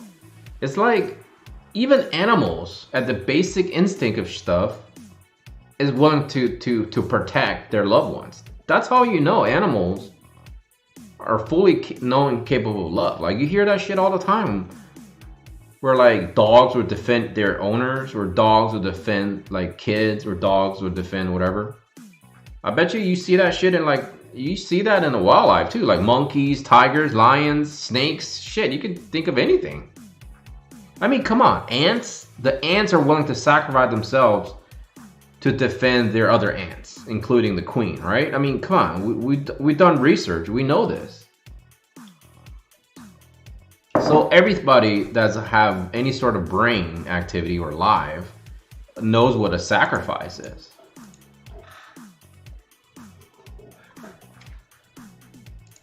I think it's either or. I think it could be magically immortal or scientifically immortal. You're right.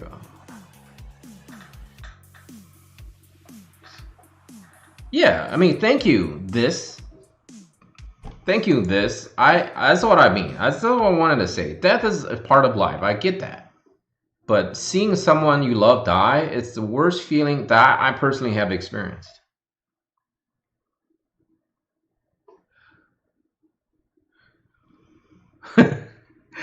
It's part of life. Look at the dinner plate and think of all the animals you have to kill to bring you. Yes, did you know that pigs cry when they know they're about to die? I think horses too. I mean, sure, if you're gonna go back to the survival of the fittest routine, Ruck, I get that too. You know what I mean? Like if it was, you know, I think that's what The Walking Dead's all about. Like as humans, we ultimately gonna pick ourselves over anyone else, most likely, other than the fact that we do have the capability to sacrifice ourselves to save others. And that's essentially what The Walking Dead is. It's just an ongoing series that's emphasizing what humans are capable of doing, both good and bad, right? It's been done to death. It's just done in a very redundant way. And now I think about it, right? Everybody and their mom probably created some kind of zombie movie story or whatever. It gets pretty old, but The Walking Dead is essentially the epitome. Is literally Walking Dead is the epitome of the zombie era, right?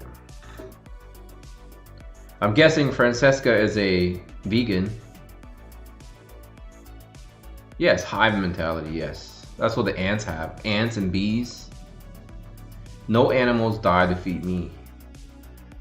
Well, if you think about it, if you want to go au naturel, like plants are technically speaking alive.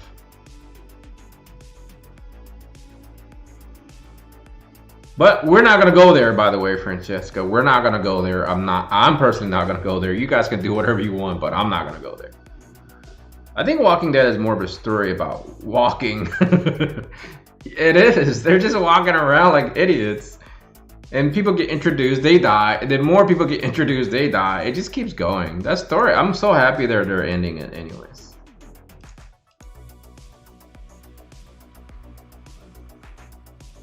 It is. Shoot, it is very painful, man. I can speak that. I can say that from personal experience. That's one emotion, one memory that I don't enjoy. You know what I mean? Like, I can't just sit around. There are times where those scenes just keeps playing in my head, and they don't make you feel good. You know, like tear just comes out because you start thinking about the sad times, you know. But then what I usually do is I start fighting it off by start thinking about the good times that I had. So you said it in such a disappointed tone.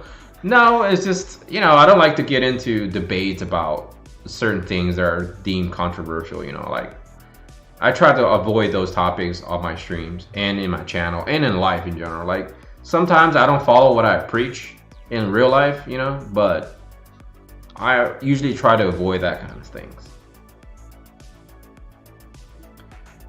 Because it's like I respect what people do. I respect what people say. I respect what people feel.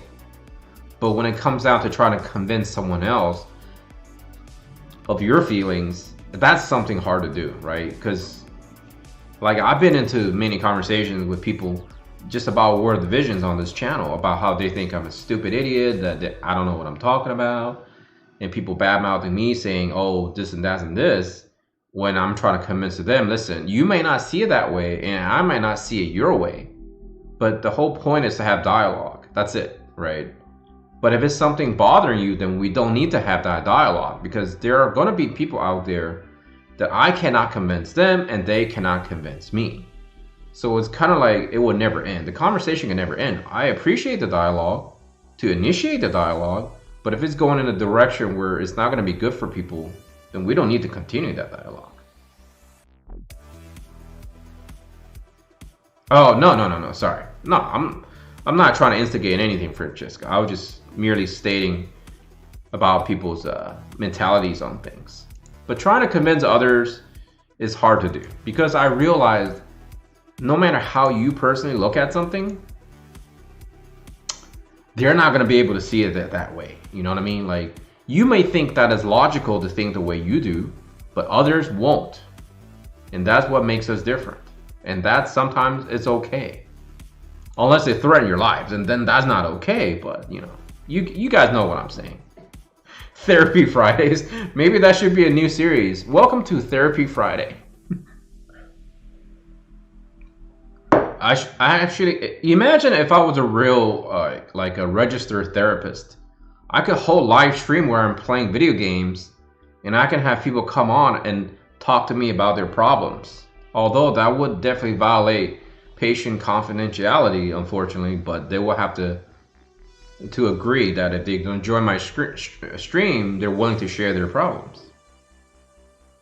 No, Francesca, I apologize. I wasn't trying to insinuate that at all. Like, you know, no. I was just merely stating the fact that when you mentioned, you know, veganism and things like that, some people get irritated about, you know, topics like that.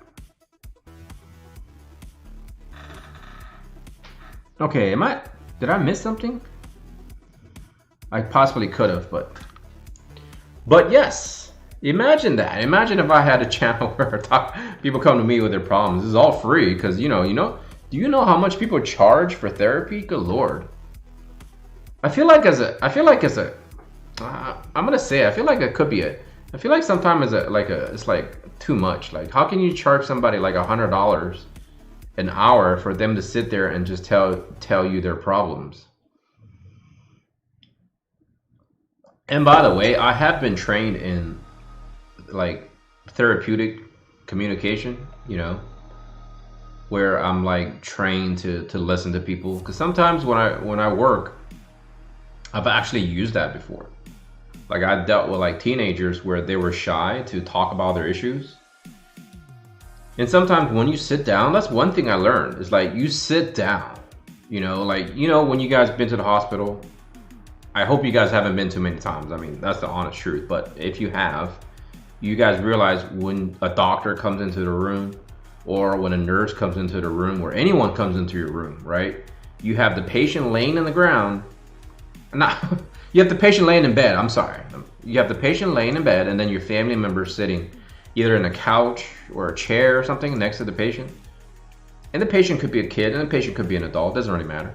But you see the doctors come in. Sometimes they're just standing there, and then they start talking to you about what the problem is or the issue is, whatever.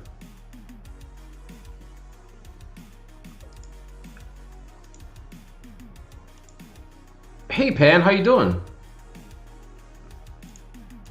Sorry, I gotta reload here. But one thing I learned is when you actually sit down, okay, when you sit down, because when you're standing up, you're giving the people a feeling that you have authority over them, like you're some sort of authority figure. But when you sit down and you look into the people's eyes and then you talk to them, people will actually open up a lot more. They feel more comfortable that way. It's just, I mean, whoever thought of these things psychologically, those techniques do work.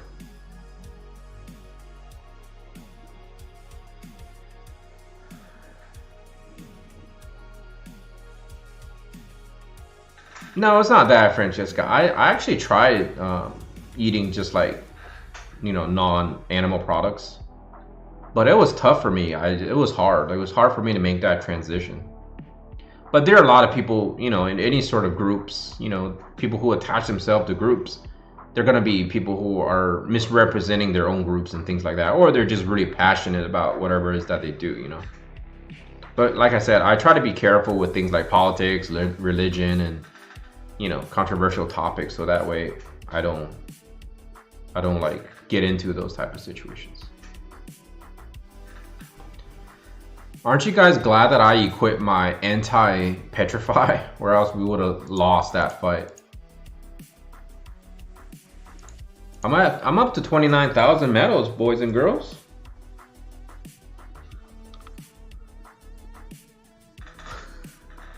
I know, I'm telling you, man, like, if we have a character that can, here's what I'm thinking about, right? I wish we have a character kind of like have the ability like Marlboro, where your ability is to cast any random debuff in the game, or multiple random debuffs in the game.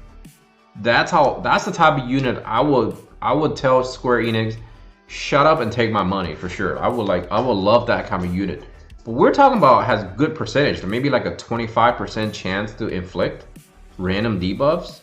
Can you imagine what PvP would be like? It would just be chaos. Are we getting more folks that want to jump in and farm some of these medals, or you guys are probably farming your raid, huh? So I want to thank Kalora and of course Fry for hanging out with me in terms of summoning medals then. Because I feel like Marlboro is one of the most obnoxious units that you have to fight in this whole game. Blue Mage? We don't have a Blue Mage, but I hope we get it, because I think a lot of people would love that Blue Mage. Like just the owner of status ailments. Well, we do have a unit currently that can do Petrify. Yes, it will break the game. It will break the game. But, you know, I thought the unit that can give Petrify will break the game. But he didn't do anything. In fact, he's kind of crappy.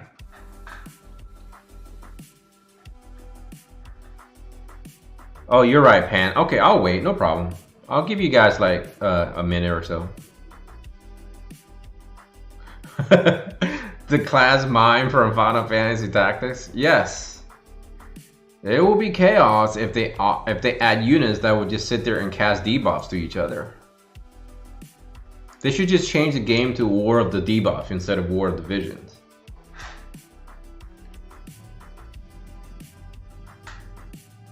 Yeah, random will be bad. Like random will be bad. For example, if they just have units where they have higher percentages to deal like certain debuff, like an entire, just one unit that just all he or she does is just debuffs. You know what I mean? Just all debuffs.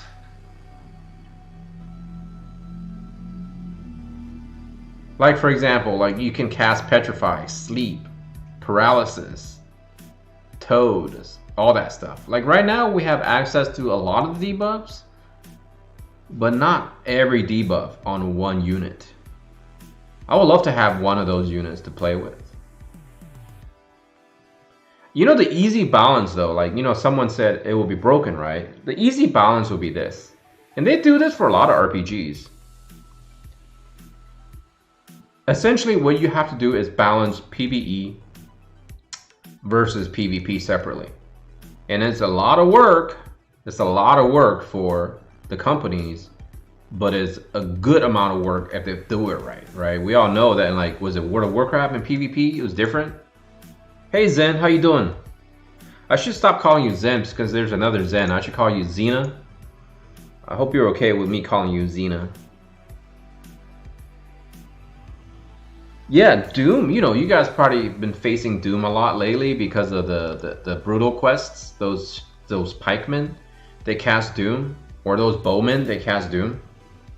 So if you get Doom, right, if you don't have a Reser, it's going to ruin your mission, right? If you can't have a 1 KO unit or whatever. Personally, I enjoy Doom. I think Petrify is by far the most OP skill in the whole game. Because it's literally, it just one-shots you. If it triggers, you're dead. And remember, that was my tactics in Final Fantasy Tactics. I would run around with Mustadio with his little gun, and I would just keep petrifying people on like the hard stages. But the way to balance it is just to have some units be immune to it, right? It's like in PvP, everything gets reduced by 50% or something like that, where you cannot petrify as much as you can in PvE. Unit tackles. Well, there's a lot of units that tackle Doom. They just nullify Doom altogether. Zenzith. That's not a common name. I don't think Zen is that common.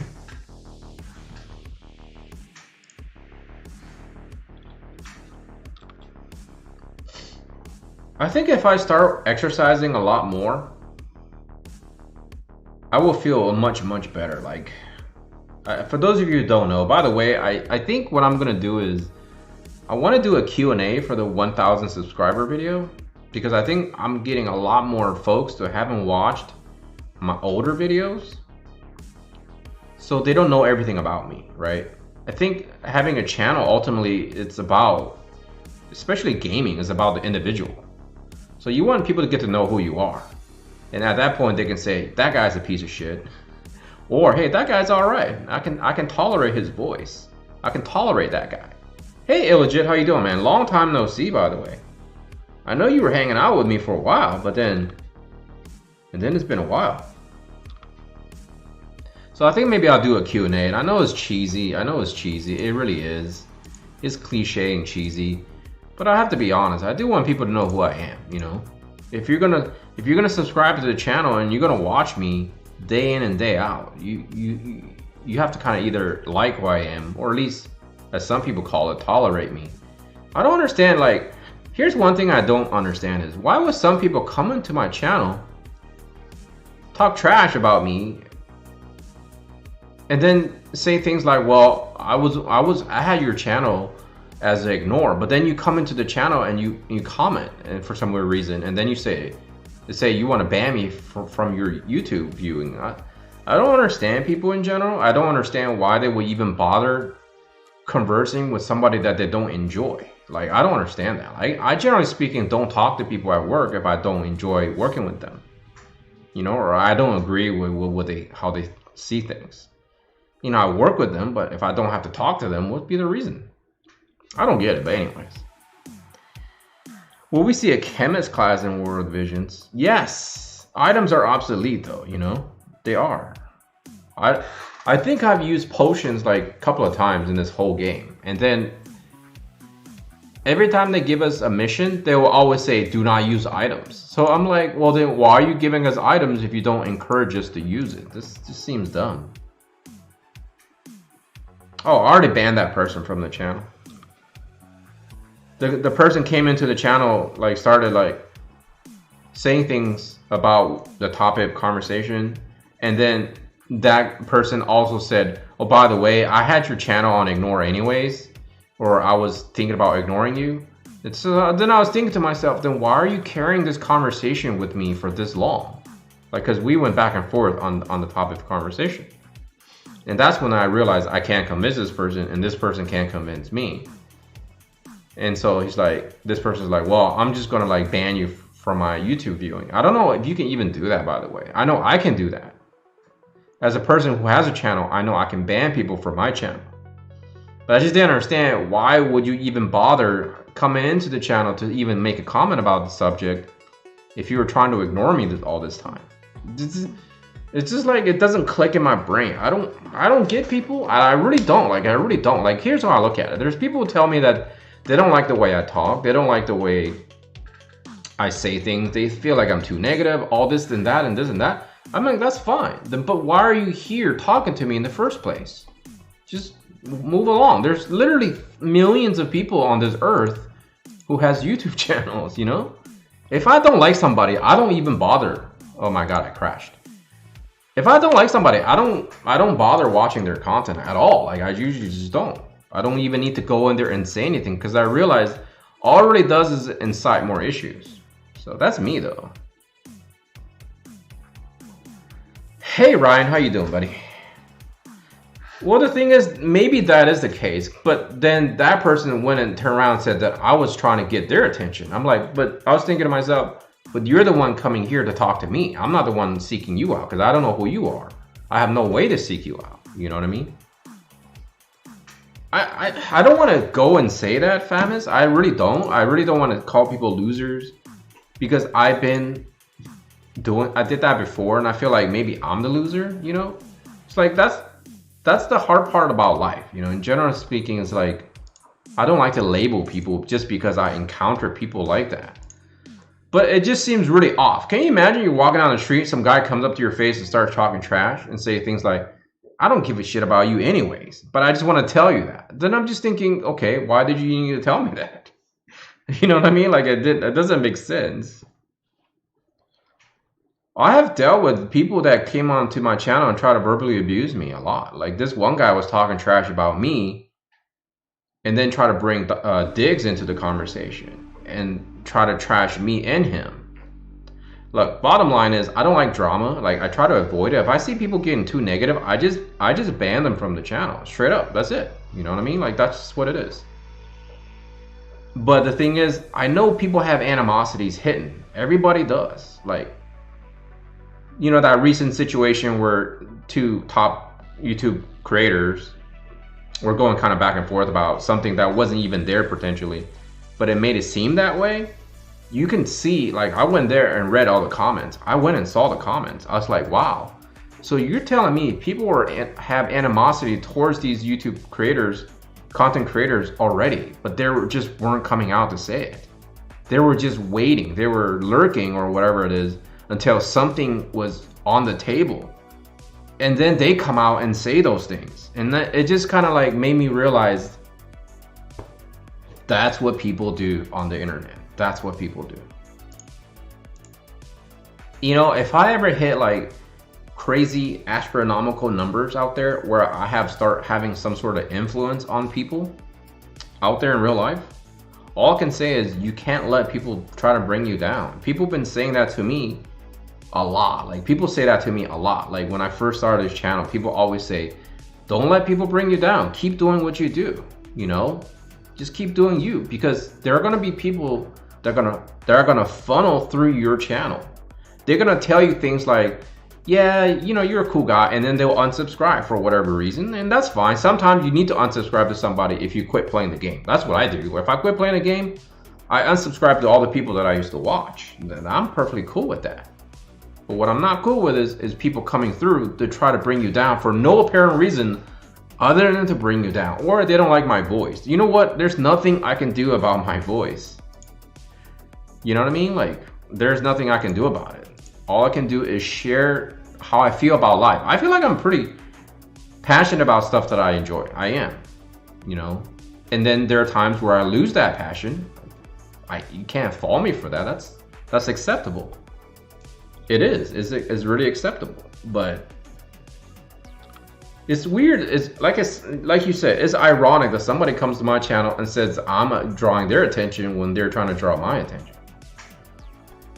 It just really boggles me, you know? It boggles my mind that people out there, out in the world, 7-8 billion of us, there are people out there that think that way. It's very scary. I'm thinking to myself, man, I hope this person isn't in charge of something important, you know what I mean?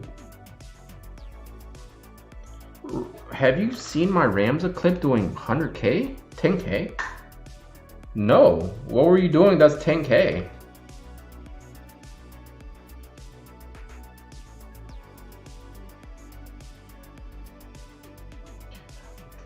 Ruxus, I think it might take a while for them to give us Sakura EX because she's really good.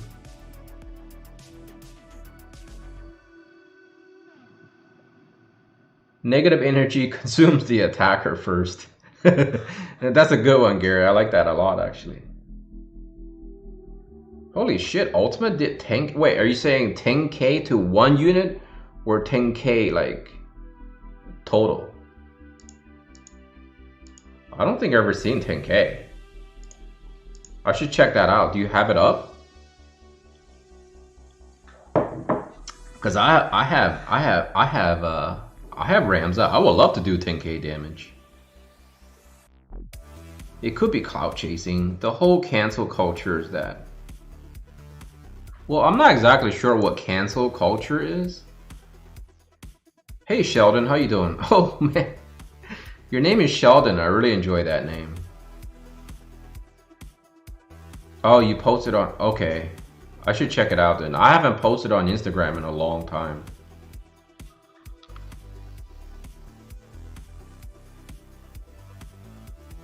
Yeah, Little Leela is pretty strong. I like Little Leela over... I enjoy Little Leela over Eldyra because Little Leela has the white mage subjob. Yes, like clout chasing and cancel culture, I would like to know what those terms are because, well, Famas, if you don't know, I'm pretty old. I'm like in my 40s, so I'm not always down with lingo and things like that.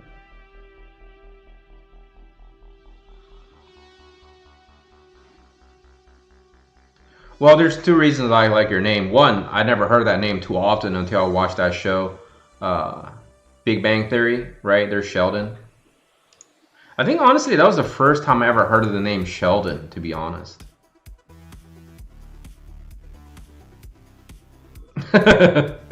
Oh my goodness, I just said that too. All right, Sheldon, don't get mad. I know there's lag on my stream, but yeah, I just said that.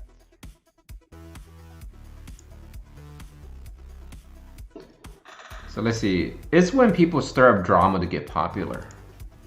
Oh. Clout chasing, okay. Wait, what? You're 40s? Yes, Francesca, I'm 40s. I'm in my 40s. I should rename my channel to 40-year-old gamer or something. Thank you, I appreciate it.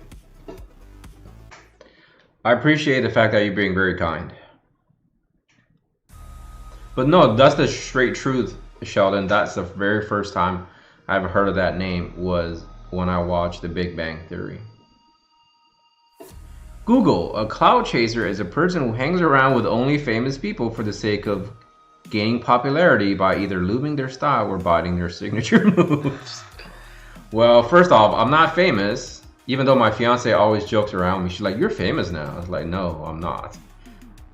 And yeah, if they were to come into channels and they're trying to get popular themselves, that's one way to do it. And I know people do it. People do it because they want to use someone else's name on their channel to get more hits. And I've been guilty of it. I'm not gonna lie. I've been guilty of it when I first started, because that's a strategy, unfortunately, you have to do. I wasn't cloud chasing when I didn't think about it, but then I realized I was trying to imitate, you know, I was trying to emulate. I guess that's the more of the word, not imitate, emulate. And I think that's good, because one strategy as a YouTuber, or you could just say this in life general, is when you're trying to become something, you have to see the people who are ahead of you, who are successful in what they do. And you need to learn what is that they're doing to make them successful.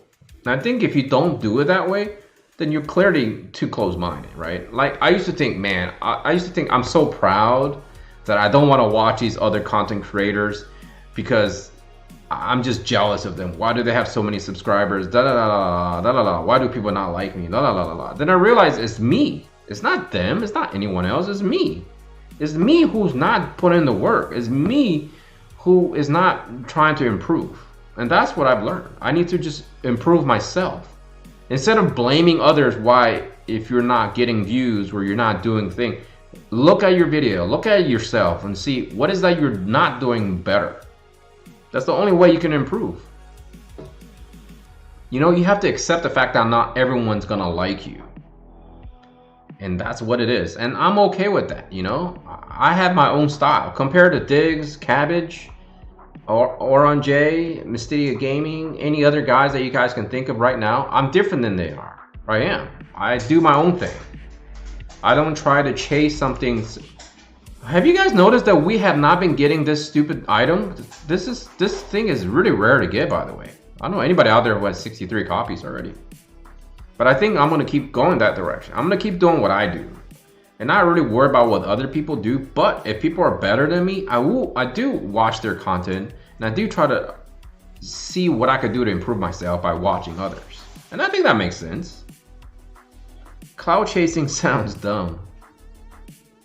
Me vaping watching Nash on Fridays. Son, that is too funny. First and foremost, I don't do anything different. I just like to hear myself talk, and now I just have an audience, so to speak. Yes, these emblems are hard to gain. I didn't realize how hard it is. But the good news is you don't need a +5, right? That's the great news. Because a +5 still does not give you as much accuracy as some of your other gear already. So you really essentially just need to get a +0 because you just want the paralysis, right? That's probably the best.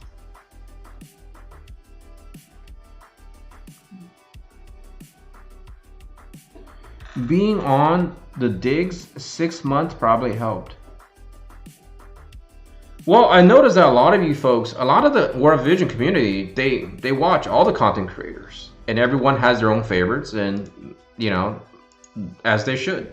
Like I have my own favorites, and it doesn't have to be myself, right? I could enjoy someone else's content. Why the hell not? Holy shit, you're at 110k medals and you don't have 63 recipes? Yeah, I looked at it. I don't think you don't need a 63 recipes for this.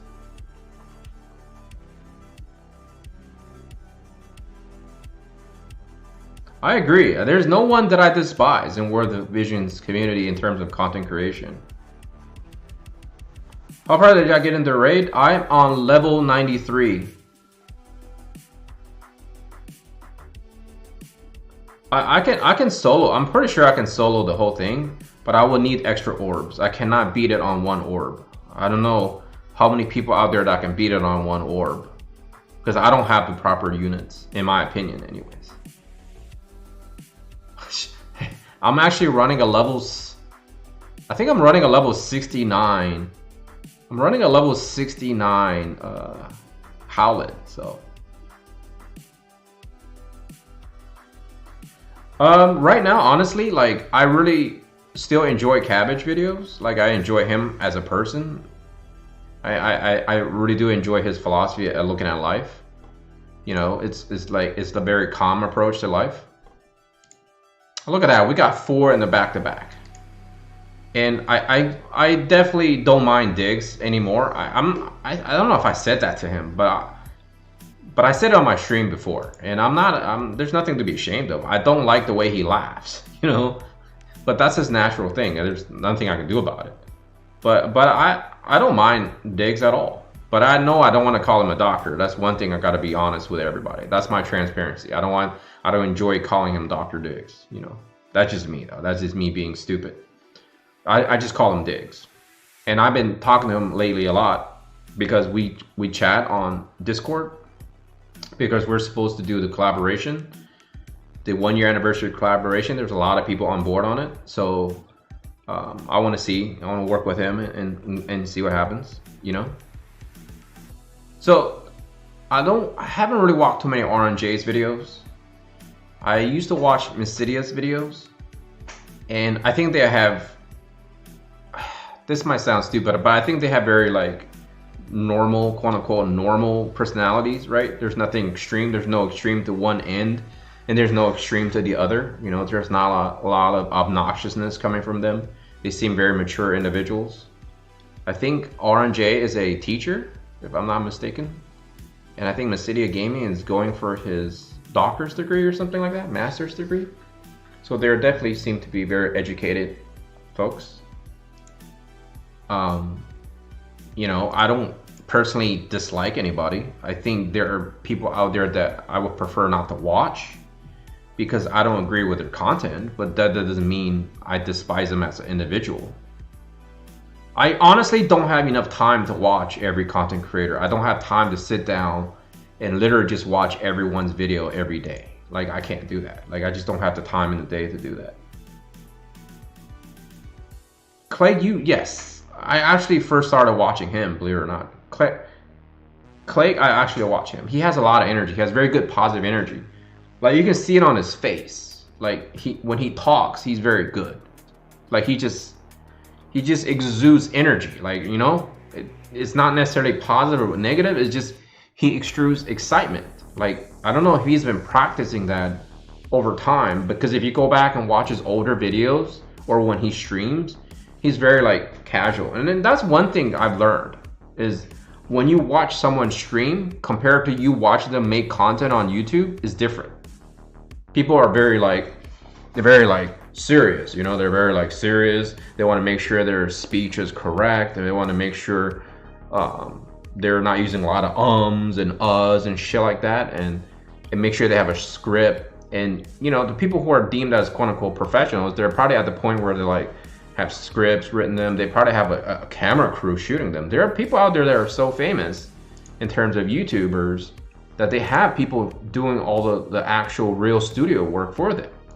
But if you're speaking in terms of just the World Vision community, I think that's what it is. That's exactly what it is. Most of us are just casual YouTubers, right? We're just casual folks. No one has like 500K subscribers that covers World of Visions.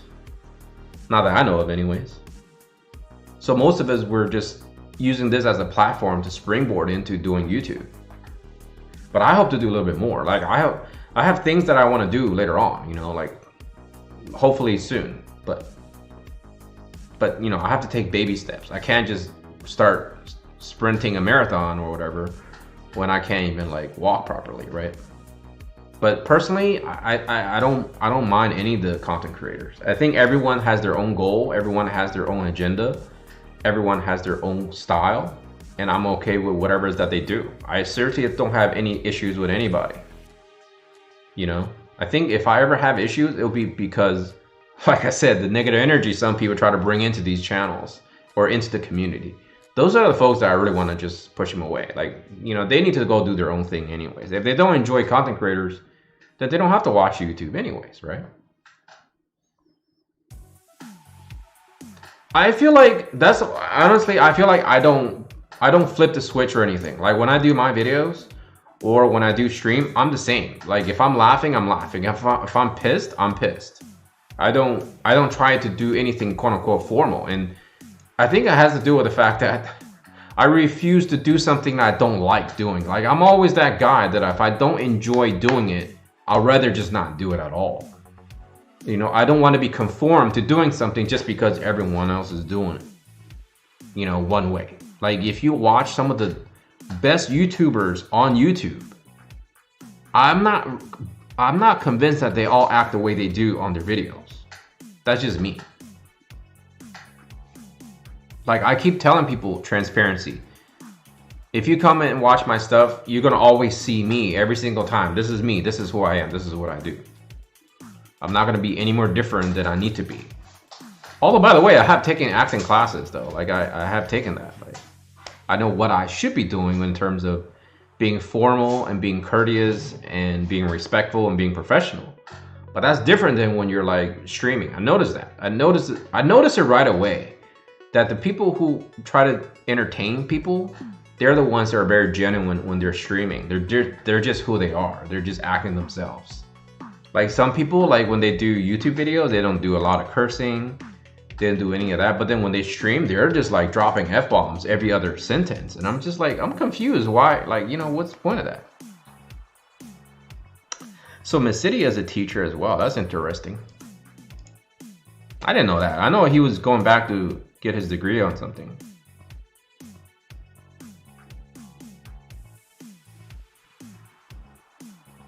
Okay, so you're the still gaming related stuff or something else. So Famous, you went from he is my GM to still gaming related stuff or something else. So I'm not sure. I think I lost the gap in that conversation. So OG, I appreciate what you're saying. I appreciate it. And I think that's one thing I do want to make sure people understand. That's who I am. Like I try to be who I am all the time.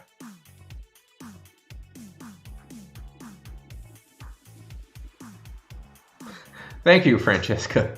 But you're more than welcome to tell me in private if you feel like that's something you need to get off your chest. But like I said, I don't really have any personal issues with anybody. But I do feel like some people put on an act, right? I've watched enough YouTube in my life. I watch enough TV, acting, all that stuff. I think some people do put on acts. And generally speaking, those type of YouTubers, I ignore. I usually ignore them. Like, it's very hard for me to subscribe to a channel. Like, I get it. Like, my fiance tells me all the time. When she watches YouTube stuff, she rarely subscribes. That's why it's so hard for people to fight for that subscriber count in the beginning. Like, once you hit 1,000, like, after that, then it gets to the point where people see you for who you are, and you're consistent in putting out content, then the subscribers will just eventually come. Because human beings are like, I don't like to use the word sheep, because has usually a negative connotation, but human beings, like, our innate thing is we like to follow others. It's like, we like to see something going on that's causing commotion, well, we're drawn to it, right? We're just drawn to commotion. That's what we do. We like to see commotions. So when you see 50,000 people subscribe to somebody, it just keeps piling on. It just piles on and on and on and on and on.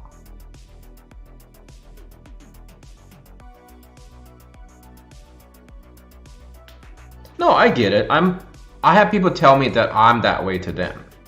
So Francesca, I totally get it. You know, and that's just what it is. People told me that I'm negative, I'm obnoxious, yada, yada, yada, which they're entitled to their opinion. I can't change their mind. But if they want to come back to my channel and see who I really am, that's cool too.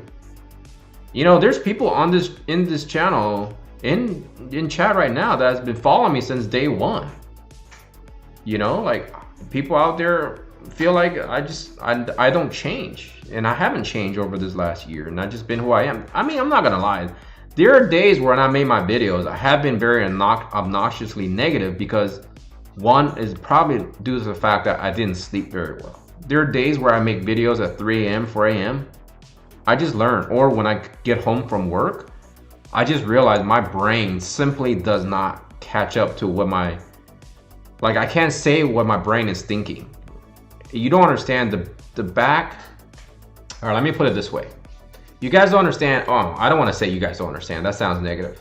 But I want you guys to realize, perhaps, is the fact that the background work when you're making videos, sometimes it can take hours, because I'm sitting here just speaking into the mic, staring at my camera and staring into the screen. And there are times where I have no idea what I'm saying, because I don't write scripts for my video. Everything it comes fluid and natural. And then there are times where I'm just saying random things. Like there's times where I make like 30-minute videos maybe, and then I'll condense it to like 8 minutes. And I'm just sitting there cutting and pasting for like a good 2 hours. So it's like, I'm not that guy who sits there and writes script. Everybody tells me like, maybe you should write script to make it more fluid. And there have been times where I just try to read really, really slow. Like I'm just like, and then people complain that I spoke, that I was speaking too slowly in my initial videos.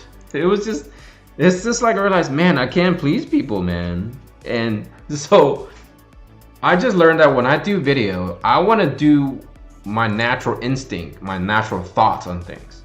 And then when I go into the studio, well, not my studio, but when I go into the editor and I start editing how I want to present the information to the viewership, and that's my final product. I'm only happy with it, then I'll put it out. But if I'm not happy with it, I'd rather just say, hey, listen, no video today at all. You know, like consistency is key. I get all that, but you know, some people out there that only put out like one video every month. Some people do that out there. You know, people with millions of subscribers, sometimes they only put out one video a month because they have busy lives, you know.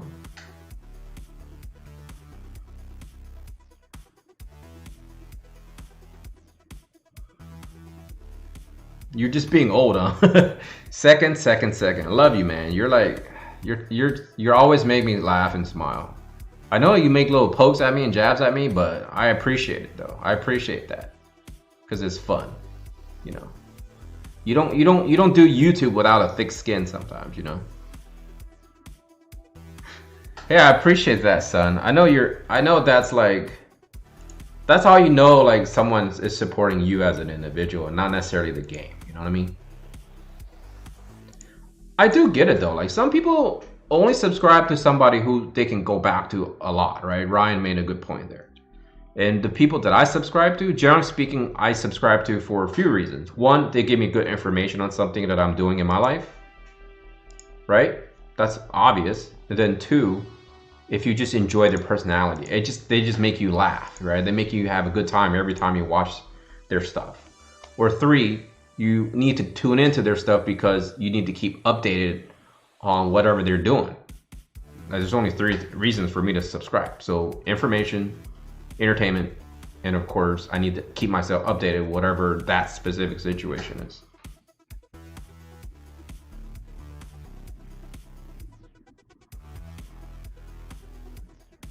Yes, I used to do outlines. And essentially like when I do videos like must watch stuff or guys or something like that, I do outlines. And what I do is I'll write it out and then I'll record my videos in segments.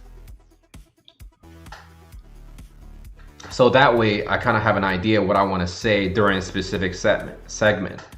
But most of the time when I'm recording, I just kind of think about it. I think about it and then I just record it. And then everyone says YouTube is essentially editing. That's what it boils down to, is editing. If you love editing, then you will love YouTube. It's kind of like art. If you think about it, when you watch like a good movie or a good show, you do really appreciate the editing behind it, because essentially editing is presentation, right? Like a lot of YouTubers out there that actually hire professional editors to do their work. I'm not at that point right now. I'm gonna be transparent with you guys. I think with even all the monetization that I have going on in just the last week, I think I made like $7. Just throwing it out there, guys. $7. All those ads everyone's been watching, I only make $7. So that's essentially what monetization is. It's not game breaking, it's not bank breaking. But if you get to the point where you have like million subscribers, you can make like 5 grand, 10 grand, 30 grand a video though. So that's somewhere way, you know, down the road if I even ever get there, right? You never know what can happen in life, but that's that. But I hope I can cover more games. I think War Division just so happened to be like the first game that I actually come across that I really enjoyed. So that's kind of like the platform for me right now. It is. Editing is such a dude. Like editing, I love editing. I love to be able to just sit here for hours and then play with the content and then finally have some sort of presentation. Like I said it last year, I downloaded, what is it called, DaVinci already. It's just I haven't really got into it because I'm so used to the editor that I'm using because it's so easy and quick. But there are so many features and things like that out there in terms of a professional editor that I can just make the presentation so nice. But it's a lot of work though. Editing is literally hours upon hours. Like yes, exactly. If I have 100K subs and I'm making like $100, $200 a video, then I will hire someone to do the work for me. No, this game is a wonderful game. I think this game is one of those games I will play for life if they do it right. Instead of letting, you know, I hate to use the word greed, but sometimes it does feel that way. But you know, they're in it to make money. They're not in it to make us become fans for life. They're in it to make money so that people out there can, you know, eat pizza. Pizza money, I know, right? I mean, I could have a pizza party with my $7. But this week has been a little bit rough though, because like I said, I'm working a little bit more than usual. So, and then like I said, once the 1 year anniversary comes, I'm gonna start diving into a little bit more content creating rather than just covering news every week, because it's pretty the same amount of thing I'm doing every week right now. I have slowed down in content creation because that 1 year mark is so important, right? It's very important for us to, because we already lost a lot of good players, by the way. We have lost a lot of players that stopped playing this game. So I'm hoping the 1 year anniversary is just done right, that the EX is done right on global, and that a lot more players come back. And from there, I can kind of see how far I want to take it on this game. Because if Diablo 2 is successful on this channel, and I start doing streams on or coverage on like Switch games, this channel might go in a different direction. And as we saw tonight, a lot of people have plenty of knowledge on games, period. It doesn't have to be... Oh, by the way, did you guys see the trailer for the new Ninja Turtle game? For those of you who are fans. Raid Shadow Legend giving me bad flashbacks with my 3 years in Summoner's War. Oh, so you play Summoner's War too. I played there for 2.5 years of Summoner's War. By the way, at Raid Shadow Legends, I think I have to hit 5,000 subscribers to do sponsorship. But if I ever hit 5,000 and Raid Shadow Legends says, hey, Nash Taters, do you want to do a commercial for us? I'll be like, listen, you're going to have to pay me a lot more than you pay the other content creators, because I refuse to cover your game. But money is money. No, I'm not going to sell out. I don't think I'll ever do a Raid Shadow Legends commercial. Oh my God, seriously, go check it out, guys. TMNT. Just type in TMNT, Shredder's Revenge. I'm doing a commercial for them, I don't care. TMNT, Shredder's Revenge. If you are old school Teenage Mutant Ninja Turtle fan, this game looks dope. If you're a fan, if you ever play the arcade game, if you ever play the Ninja Turtles arcade game, this game looks so dope. I really hope it's interactive online. Koi, like, we should be playing this game together, man. We should be playing this game together. Like, I'm talking about, like, if they have it on Steam, on PC, and they have, like, you can join other people's game, kind of like Diablo. Because, you know, it's 4 players co-op. I will be all in. I'll be streaming that, like, all the time. I'll be playing with, like, viewership all day long if that was the case. Like, they should have that, like, on, like, a lot of games, like, you know, have co-op. Like you can just play with other people and you're doing like hack and slash games. Like, come on, Golden Axe, right? X-Men. What else? Knights of the Round Table. All those old school games. Oof. Okay, why are you typing in Chinese, man? Like, what is that? What is that? Does that mean co-op? TMNT. No, that's not TMNT. That word is not TMNT. Yeah, so anyways, TMNT arcade game back in the days was like my dream arcade machine. I keep telling my fiance, if I own an arcade game, that's the one I want. Besides Marvel vs. Capcom 2. Like, I would like to have the TMNT one. By the way, they have one. It's called Arcade 1-Up. They have it already, but it's like a smaller version, like a really tiny version. I want the original cabinet, man. That thing is badass.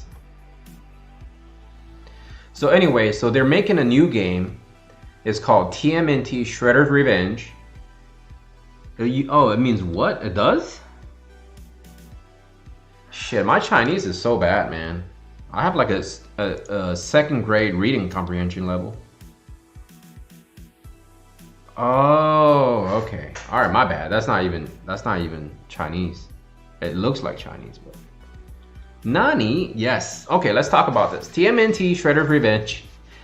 It looks like it's a spiritual successor of the original arcade games. 4-player co-op. The animation looks like the original TMNT from the 90s. Up like, oh man, it looked like the cartoons coming to life. Like you're playing a brand new game, cartoon to life. I can't wait for it. They haven't given us a release date, but it's coming. Anyways, the point of what I'm trying to say is there are so many games out there that I want to play and share with like the people out there who are fans, right? So many games. And that's why this channel is called Nash Taters Gaming, right? It's not called Nash Taters. World of Vision's channel is not. It's just, I hope to expand more to play other games. I would love for that to happen. But because of the YouTube algorithm, it's a terrible algorithm, by the way. They only feature certain videos in people's recommended if they feel like it meets their algorithm or something like that. So sometimes when I like make a video that has no relations to World of Visions, it doesn't really show up on a lot of people's recommended, and that's just how it is. You know, that's why a lot of people stick to one thing that they do, that they enjoy doing on the channel, and that's essentially all that they do. But if I ever get to points like, you know, 10K, 50K, 100K subscribers, then at that point, that's essentially I could just cover any game I want, you know. Well, I did learn something. I did learn that it means Nani. But that doesn't look like... It doesn't look like what to me in Chinese. Alright, so 8 more minutes and then I'm gonna have to end the stream. I gotta go feed these guys and I gotta go walk these guys. And then I gotta do a little cooking for tomorrow's... I usually prepare food when I go to work. So I gotta prepare some food to go to work with. So anyways, I'm excited. There's a lot of games coming, and if you guys have recommendations of games, let me know. Hit me up. I would love to add more games to the library that I want to eventually try. They did do a remake of Final Fantasy VII and Final Fantasy VIII on the Switch, but it's essentially just the old game. It's not like a complete overhaul of the game like they did with 7, because the new 7 looks different, right? It's like action, it's like super godlike graphics. What in Mandarin isn't that, oh man, I want to say what I think it is, but I don't think it is what it is. Is that what in Chinese, Mandarin? I think that means what? 什么? Yeah, I think I was gonna say, doesn't that mean what in Mandarin?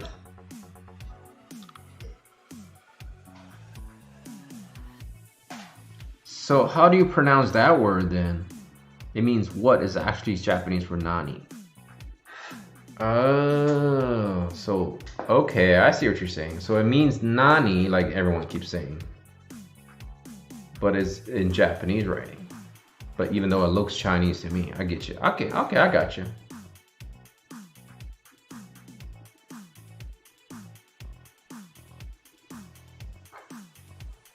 I wonder why there's such a delay in my stream, because I adjusted it. I adjusted my setting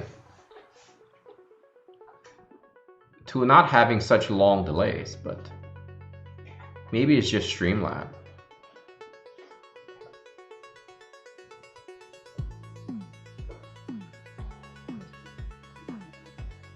That form is pinyin, yes.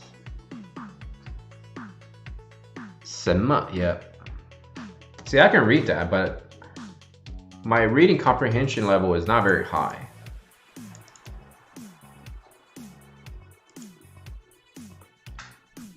So we got, how many, did we get like four recipes tonight? Yeah, like I said, I don't really care too much about the recipes. What is going on? I think these guys needs to poopy poop. Yeah, I think Streamlab does make delays.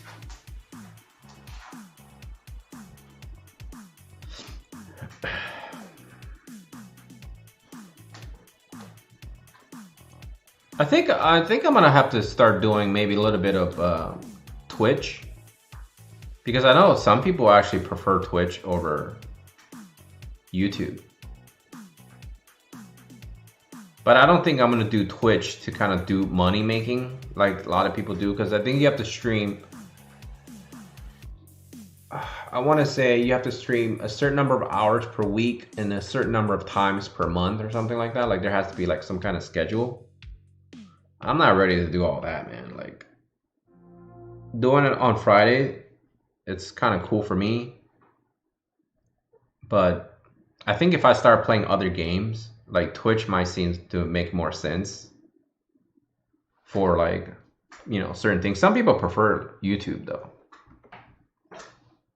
But end of the day, what ended up happening is a lot of people, they stream on Twitch and then they go ahead and edit that stream and put it on YouTube.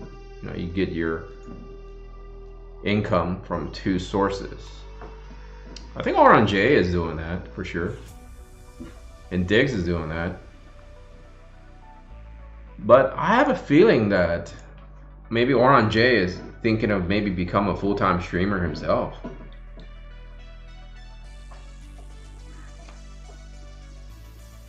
Yeah, Twitch is definitely all about making money. YouTube is very relaxing, you know, it's legitimately just like a normal hanging out. It's kind of like you guys are all hanging out with me and I'm hanging out with you guys. You know, that's what it feels like. Koi stated X-Men Arcade was actually difficult. It was. That was a big time quarter cruncher. X-Men was pretty rough. I think it's designed that way. The bosses are designed to kill you so they eat your quarters. I agree. I think YouTube is better. I mean, then again, I haven't actually streamed, so I don't know from that perspective, you know, from the streamer's perspective on Twitch. But I've seen people on Twitch, and it's not really, you know, it's like they throw ads at you, they do this and that. They're just trying to make money off of you.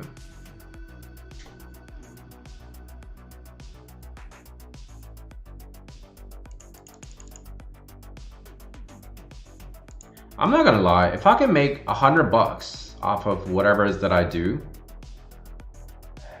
I mean, obviously I hope $100 a week. That's not a lot of money, right? But $100 a week, can you imagine $100 a week? That's a lot of packs I can buy. You know what I'm saying? I can buy a lot of packs. Then I can actually like start summoning for stuff and just to review them, But $100 can also give me like a nice mic, like nice microphone, you know. Like $400 a month, I can buy me like a nice camera. I already have a good camera. Maybe like I want some of those lighting, like those big lighting, like those professional lighting. because I hope to buy a lot of different recording equipment so I can record like my goal is to record like cooking stuff. I really enjoy cooking.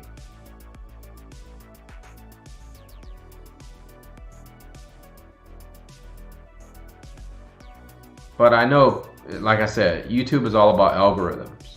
So YouTube sometimes determines if you're famous or not. I think this is the last run. Arcade games just want your quarters, yup. They do. Just like life, man. We all just want money. I know, it's like $1.